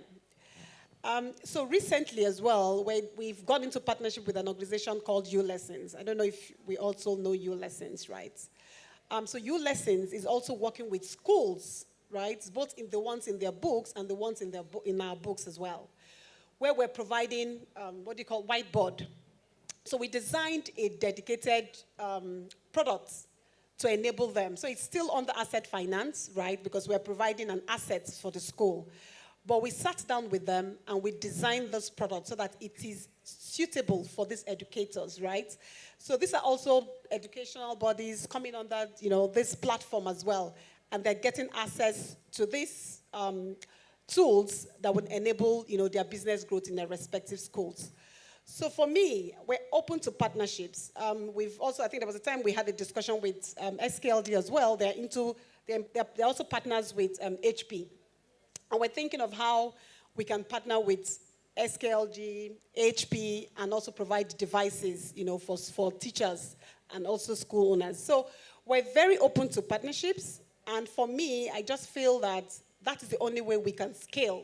That is the only way we can build capacity for both, parents and school owners. So while we would like to continue to leverage, we would also like to collaborate in terms of building that solution that school owners want. For me, it's not we have a dedicated product for some of these things, but we are open to collaboration. We are open to sitting down with the people that we're collaborating with and designing, designing solution that would suit them. So I think, in fact, I think we had a discussion too with Madame some time ago when you wanted to also, run your school educators program on how we can partner with HP and also provide these devices for school owners under that umbrella. So again, it's about collaborating. It's about designing innovative solution that is flexible and, easy to manage. Yep. Thank you so much. Thank you. Can we appreciate our panelists this afternoon? I believe that the session has not been boring, but I'd like to quickly ask now from the audience if there are any questions. We can only take 3 because of our time, so we'll make it very, very short and snappy. If you have any question in the audience for any of the speakers, kindly raise your hand and let us know so we can give you the microphone. Anyone? I expect that there'll be questions. As educators, we like our students to ask questions, and if they don't have questions, we say what? That means the lesson is properly understood or they did not understand anything. One of the two. So I hope it's not the latter. All right, so we have just one person. Is there any other person? Okay, that's number 2. So we'll just take those 2 quickly because of our time. Yeah, good afternoon, everybody. This question is being directed. Kindly introduce yourself just so that we know who is speaking. Yeah, I'm Najimdeen Adebimpe, the proprietor Anujum School, opposite to Ojo Barracks, Lagos. Yeah, this question is being directed to, let me say, the representative of Sterling Bank. Sometimes ago, my association brought some officials from Sterling down to our program, one of our summits. And they promised us many things, Lord, you understand? So, on the long run, those people that visited us, the condition they put us into, majority of us could not even avoid it. One of it is that when they came to my school, I was told that I'm going to fill a guarantor form. 2 guarantors form. And one of the conditions is that my guarantor, must have a landed property, which is with C of O. So look around, even including my sibling, nobody, is ready to do that because, they believe that they may lose that property completely. So that is one of the reasons. Since then, I weren't opportunity to have access to that finance then. So this, what our sister is saying this afternoon, I don't know whether all the assistance, collaboration, partnership, whether there's any condition on that, or it's just about helping those of us who could not afford those things we need in our classrooms. Yeah, thank you. All right, thank you. Let's take the second question so that we just answer the questions once and for all.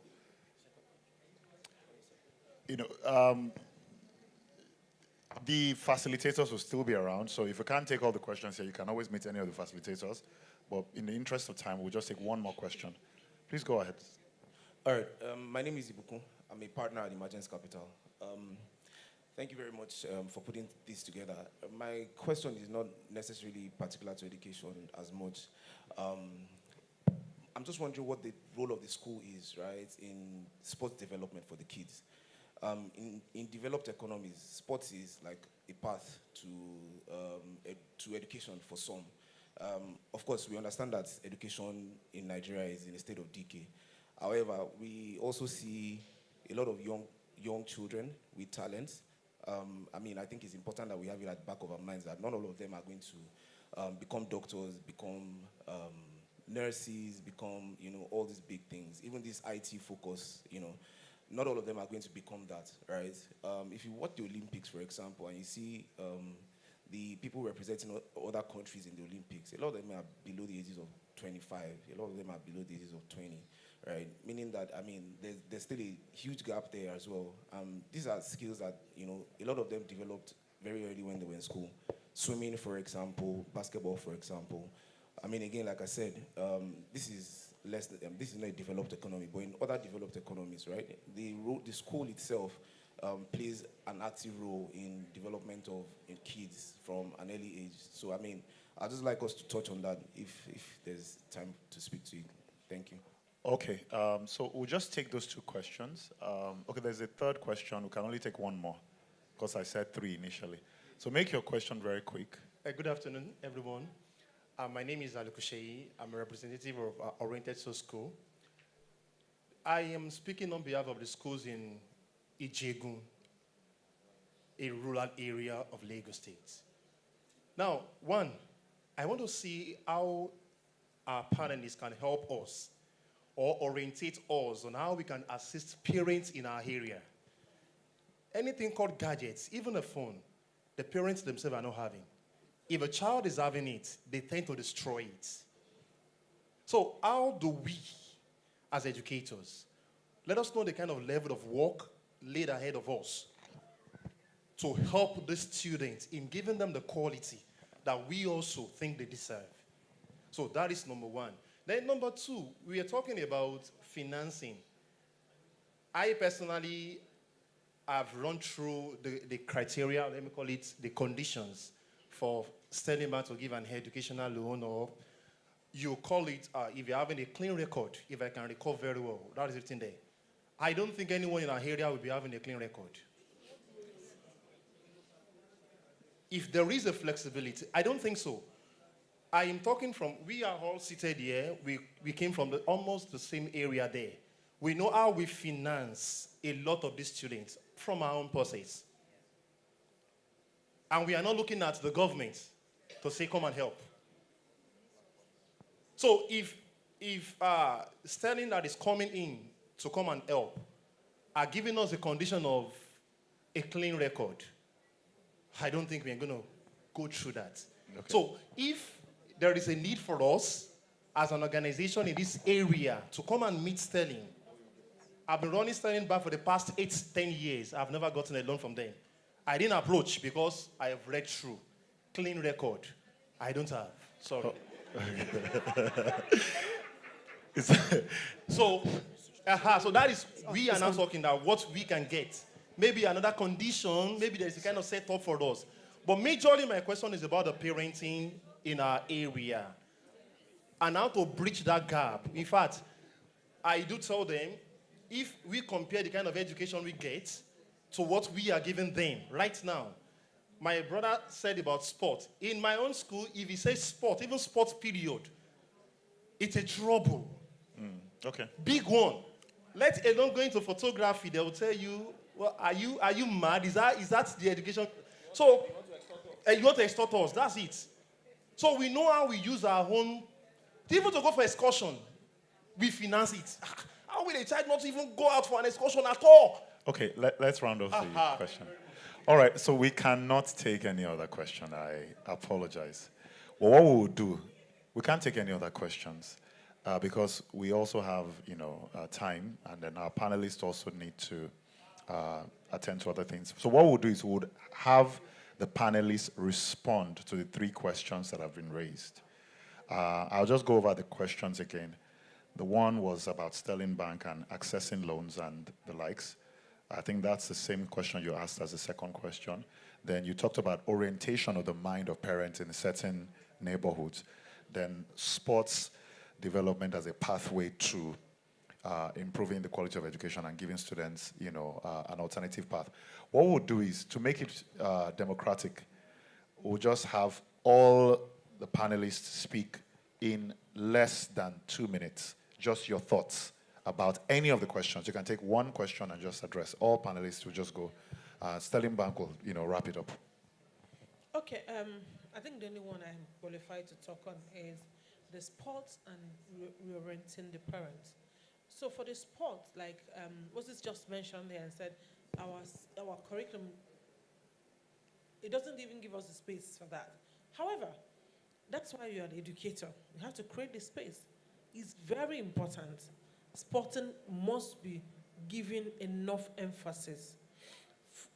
And honestly, it's also a pavement for scholarships.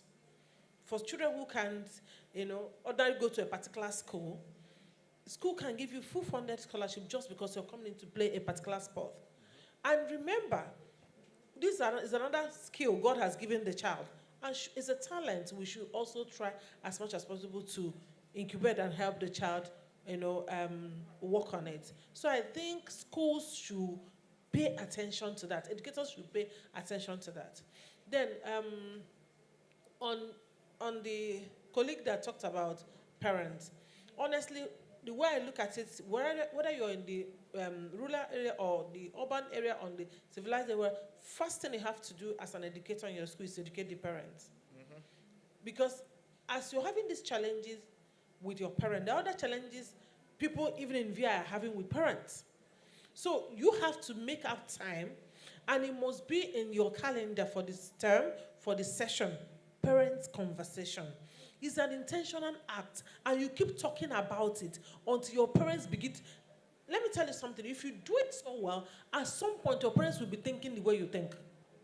So it's you, and it's not a one-day walkover. It's not like, okay, I've spoken to them today. You keep talking to them.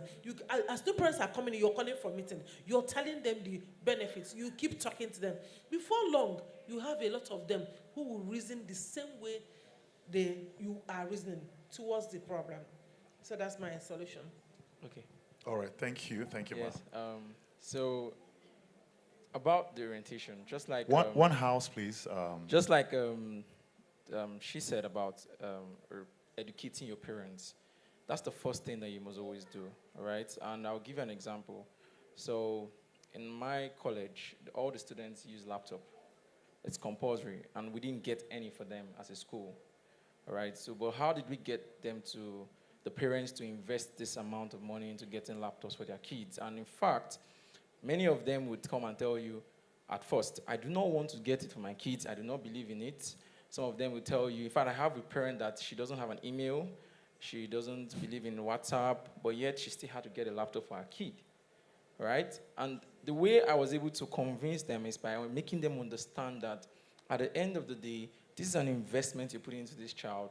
This child is going to need this for various things in school, right? And if the child doesn't have it, it's going to be left out from other people. And then gradually, some of them begin. So one of the things I had to do to help this was also to partner with some of these people that sell laptops, right? To get them fairly used ones at a very affordable price as well. Now, some of them say they can't go for laptops, they will go for tabs. You get people that can also help facilitate fairly used tablets for the parents to buy. Because at the end of the day, even if the parents choose not to, the child's world and the parent's world are almost two different things. So the child must have it, and it's important. And then you also have to invest and put up a lot of research on how to secure the tablets for them, because there are a lot of worries in that area, how to ensure that the parents are, the tablet is not secured. You can check out a site like FamiSafe. That's one of the tools I use in securing tablets. Yeah, FamiSafe, that's what it's called. But you pay for it though.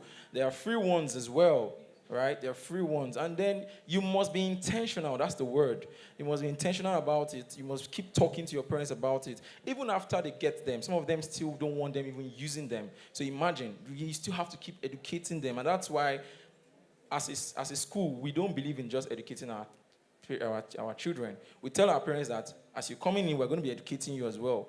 And some of them are like, okay, but then that's the reality. We have to keep educating them. It's just like when you go to a doctor.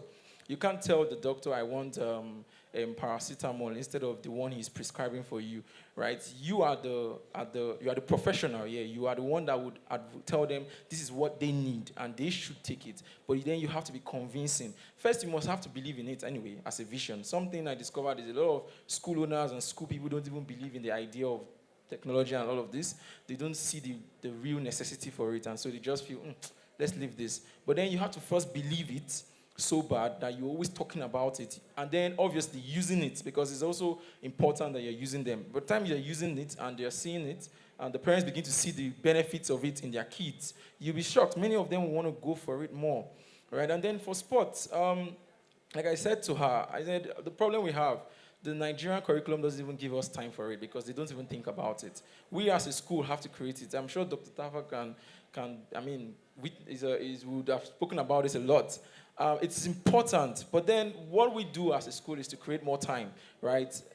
Extra days, like Saturdays, could be invested into the time for the kids to even come and do more practice. Because 1 hour of practice in a week, and you want to compete with someone else out there that practices over 2 hours every day, I mean, it's almost, the gap is a whole lot, and that's the problem. But then if you look at your timetable as a teacher, when is the time to fit in math, English, history, general knowledge, social studies, all of those things, and still fit in a long time for sports? It's almost impossible. But then, and you know you have to give to, like he said, to WAEC, what WAEC is due. You don't want your children failing WAEC as well. So you have to find the balance, and I think that's where you have to become creative about it.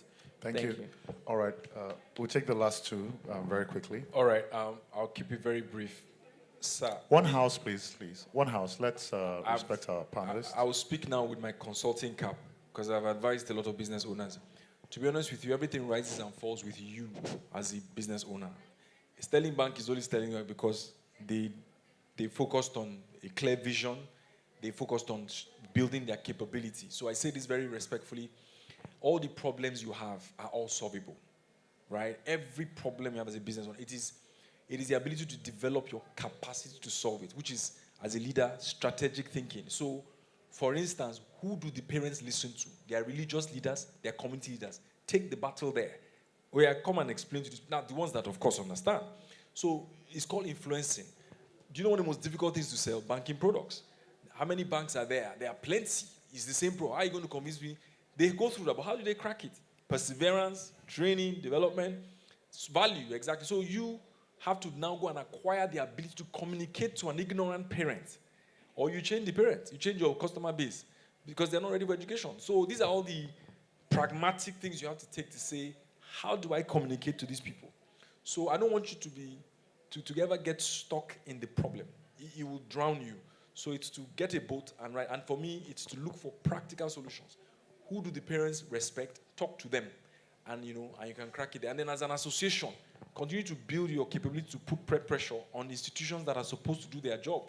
Whether it's sports center or whatever, just play that card. So I think for me, in conclusion, one of the areas I want to really hammer on business owners is strategic thinking is a very important value proposition.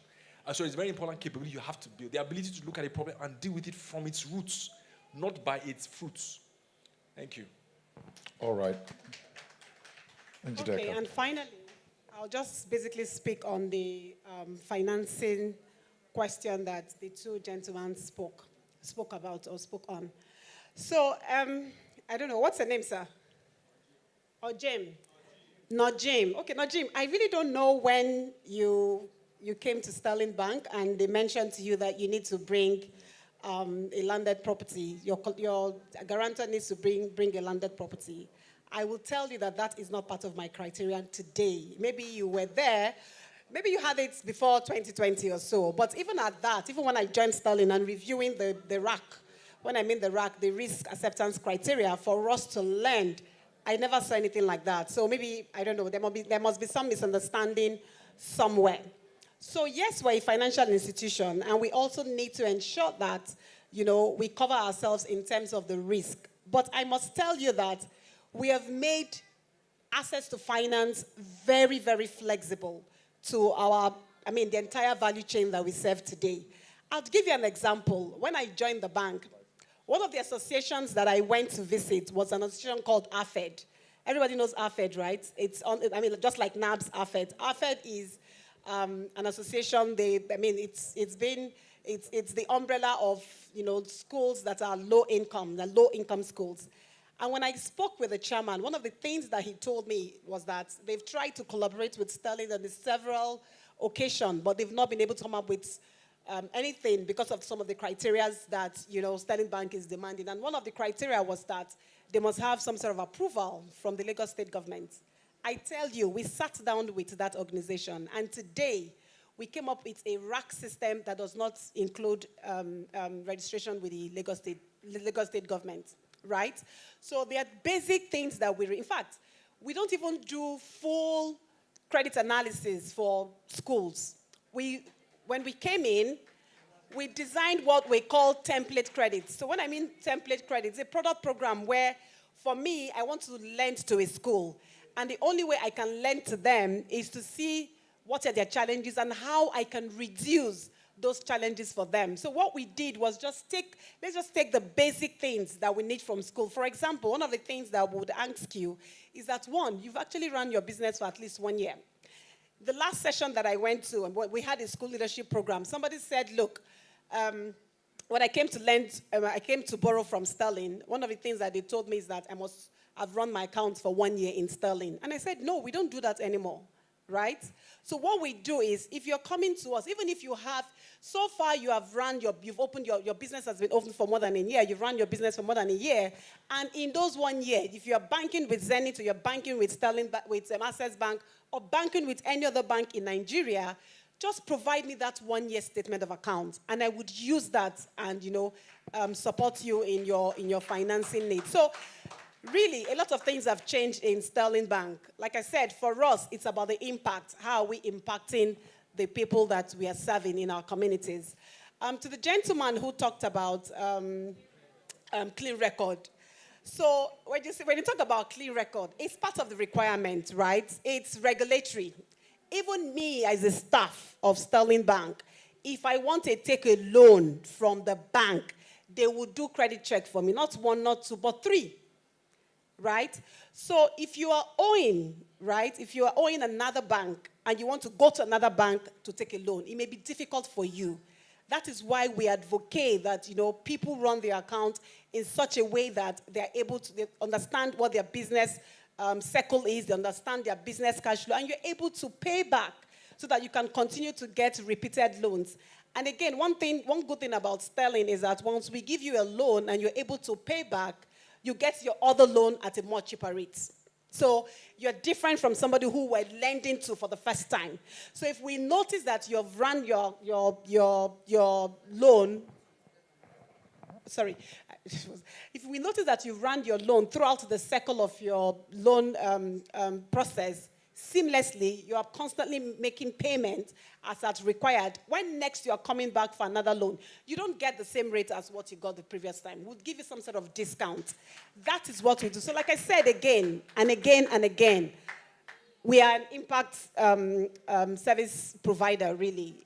For us, profitability is very good, but we also are very, very close to our customers' needs and ensuring that sustainability and growth is the key for them. Thank you. All right.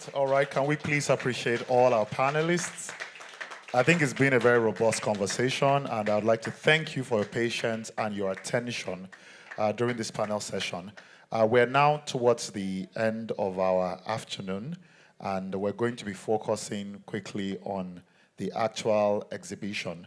So there's an exhibition room right behind this hall. Once you just go out that way, you can turn to the right, and you will be able to get into the exhibition hall. We have all our partners there and their different stands.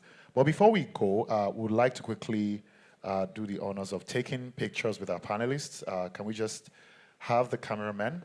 I'll hand over back to our moderator for the afternoon.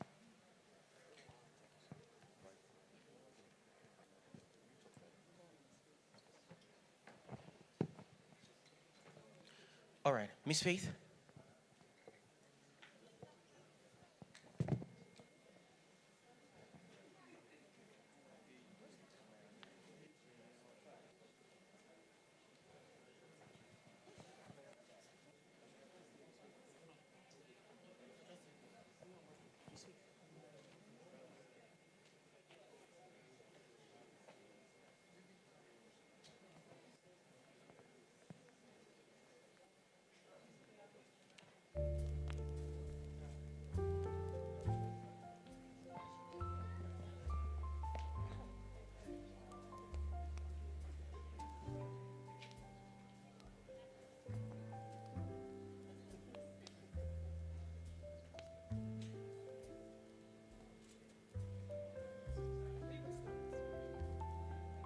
All right. Thank you. Thank you very much.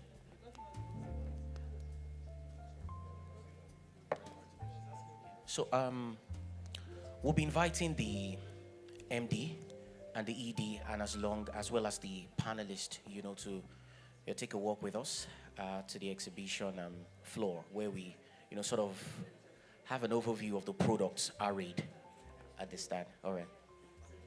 Okay. All right. So I'm gonna please encourage us not to leave just yet. The partners have, gifts for us. And of course, we still need to go over to the boat. But before we do that, I'm going to invite us. And this is what we're going to do. I mean, over my years of experience working with partners, something very wonderful that I like working with partners is the fact that you can hold hands with them and develop certain solutions and privileges that work for you in your school. Now, to ensure that we're able to do that, for example, if I understand your need, that what you need is a product from, maybe HP, Canon, what I will do is to relay your needs directly to the OEM. And I can hold hands with one of them and come over to your school and we can have a dialogue. Now, to facilitate that sort of engagement, we have this code right here. I will take the chairs away. So I said to you earlier that we need the QR code scanner. So this is where we need to bring out our phones as well to indicate the interest, the specific interest that we have in any of the OEM products, the partner products. So let's bring out our QR codes and scan. This immediately takes us to a form that we can fill, all right? Immediately takes us to a form that we can fill and then just begin to spot our needs in there. Trust me, someone will pick it up, attend to it, and will give you a call, and you can just have us come along to your school with one of the partner brands. If you're having any challenge getting this QR code or getting access to the back end of it, please let us know.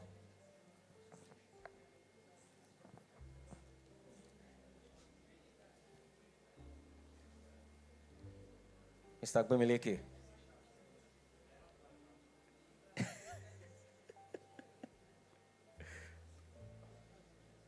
All right, very, very easy. You just tick, tick, and tick, and tick, and then we're done.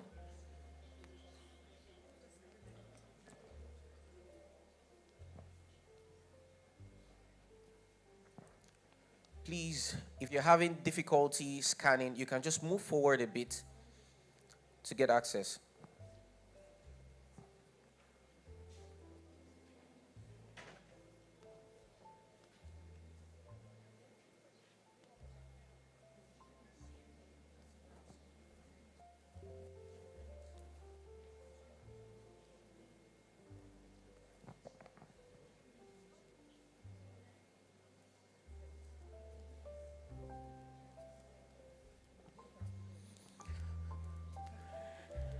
Okay. Have we been able to attend to it? Sir? Done. Okay.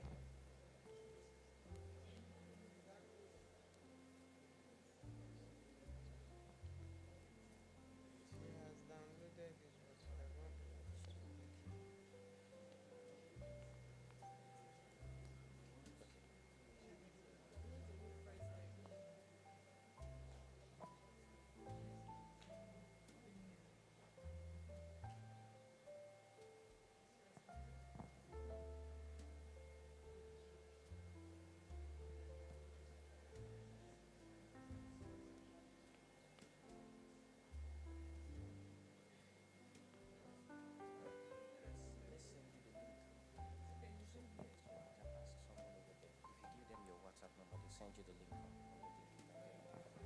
Yeah, okay, we can send the link here. So please, if you're not getting access to it, kindly walk to the back there. Oh, good. Let me see.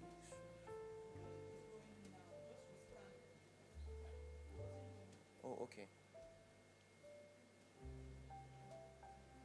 Let's rescan again.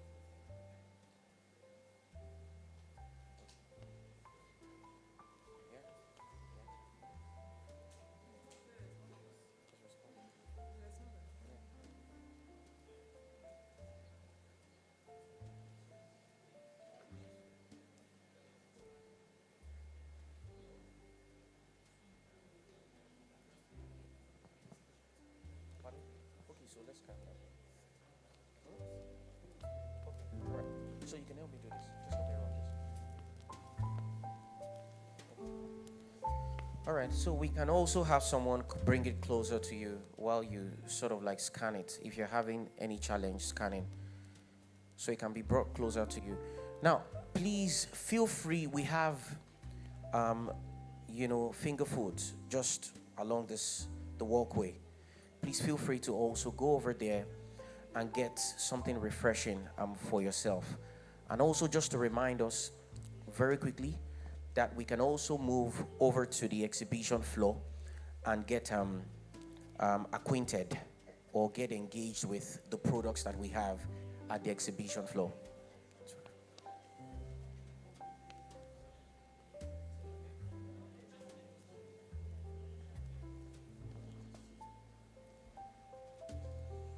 Please don't leave without getting something to eat. Please don't leave without getting something to eat.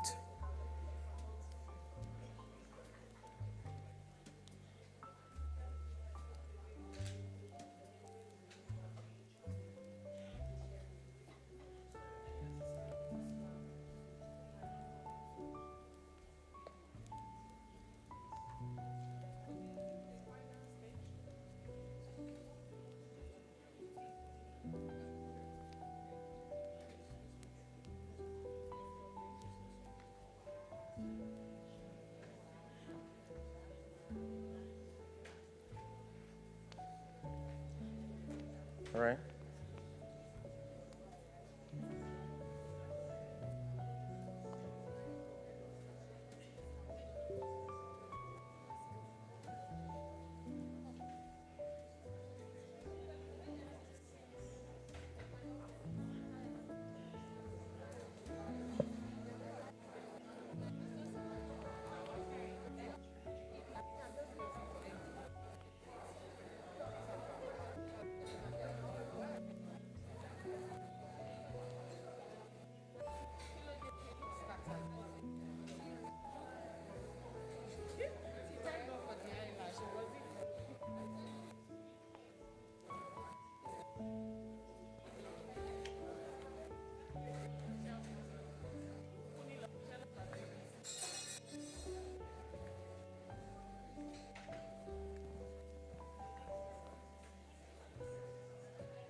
Mrs. Odukale.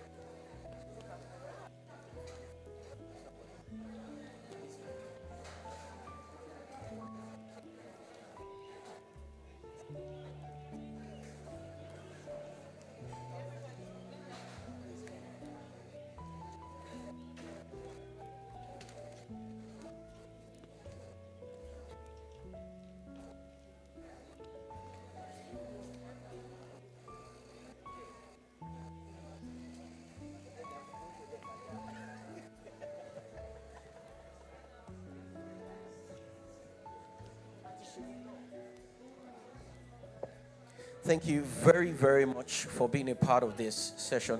Like we said previously, if you have any question at all, feel free to walk over to the exhibition floor and ask your questions, please.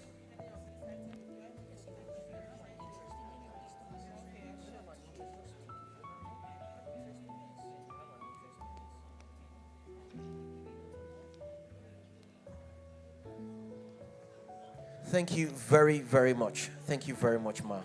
Thank you very much. Any question at all, please just get over to the stand, the exhibition floor, and ask the questions. Thank you.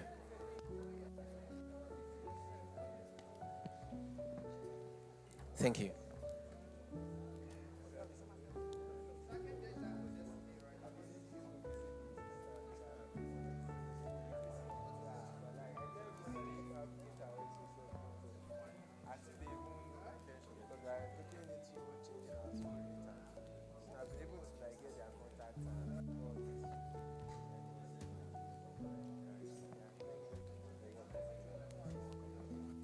Thank you once again for coming. Thank you very, very much. Thank you.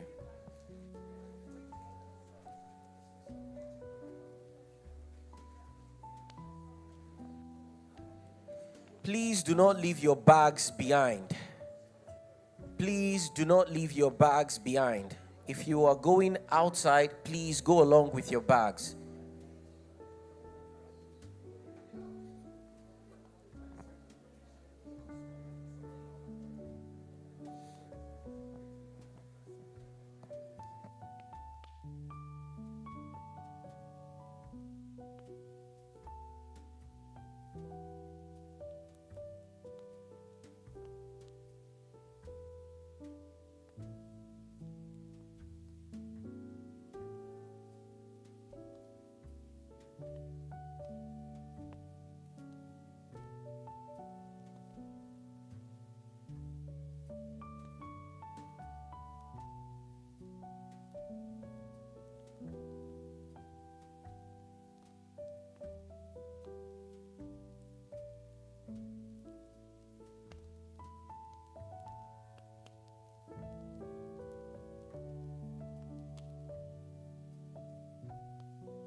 All right. So very important. We would also be sending feedback forms. I mean, just to get some sort of understanding of, what value, how impactful this event has been. So we need to get feedback from you. So we probably will be sending like a link to the emails that you provided, or we could send, a text message to you just to get feedback on how impactful this event has been. Thank you. Feel free to also network, meet with people, speak with school owners, speak with educators, and engage. Thank you.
a tasty meal, do not compromise. Choose Gold. Use Terra Gold for the rich, consistent taste your loved ones crave for. Good for soups, stews, and jollof. Terra Gold. One cube, endless possibilities.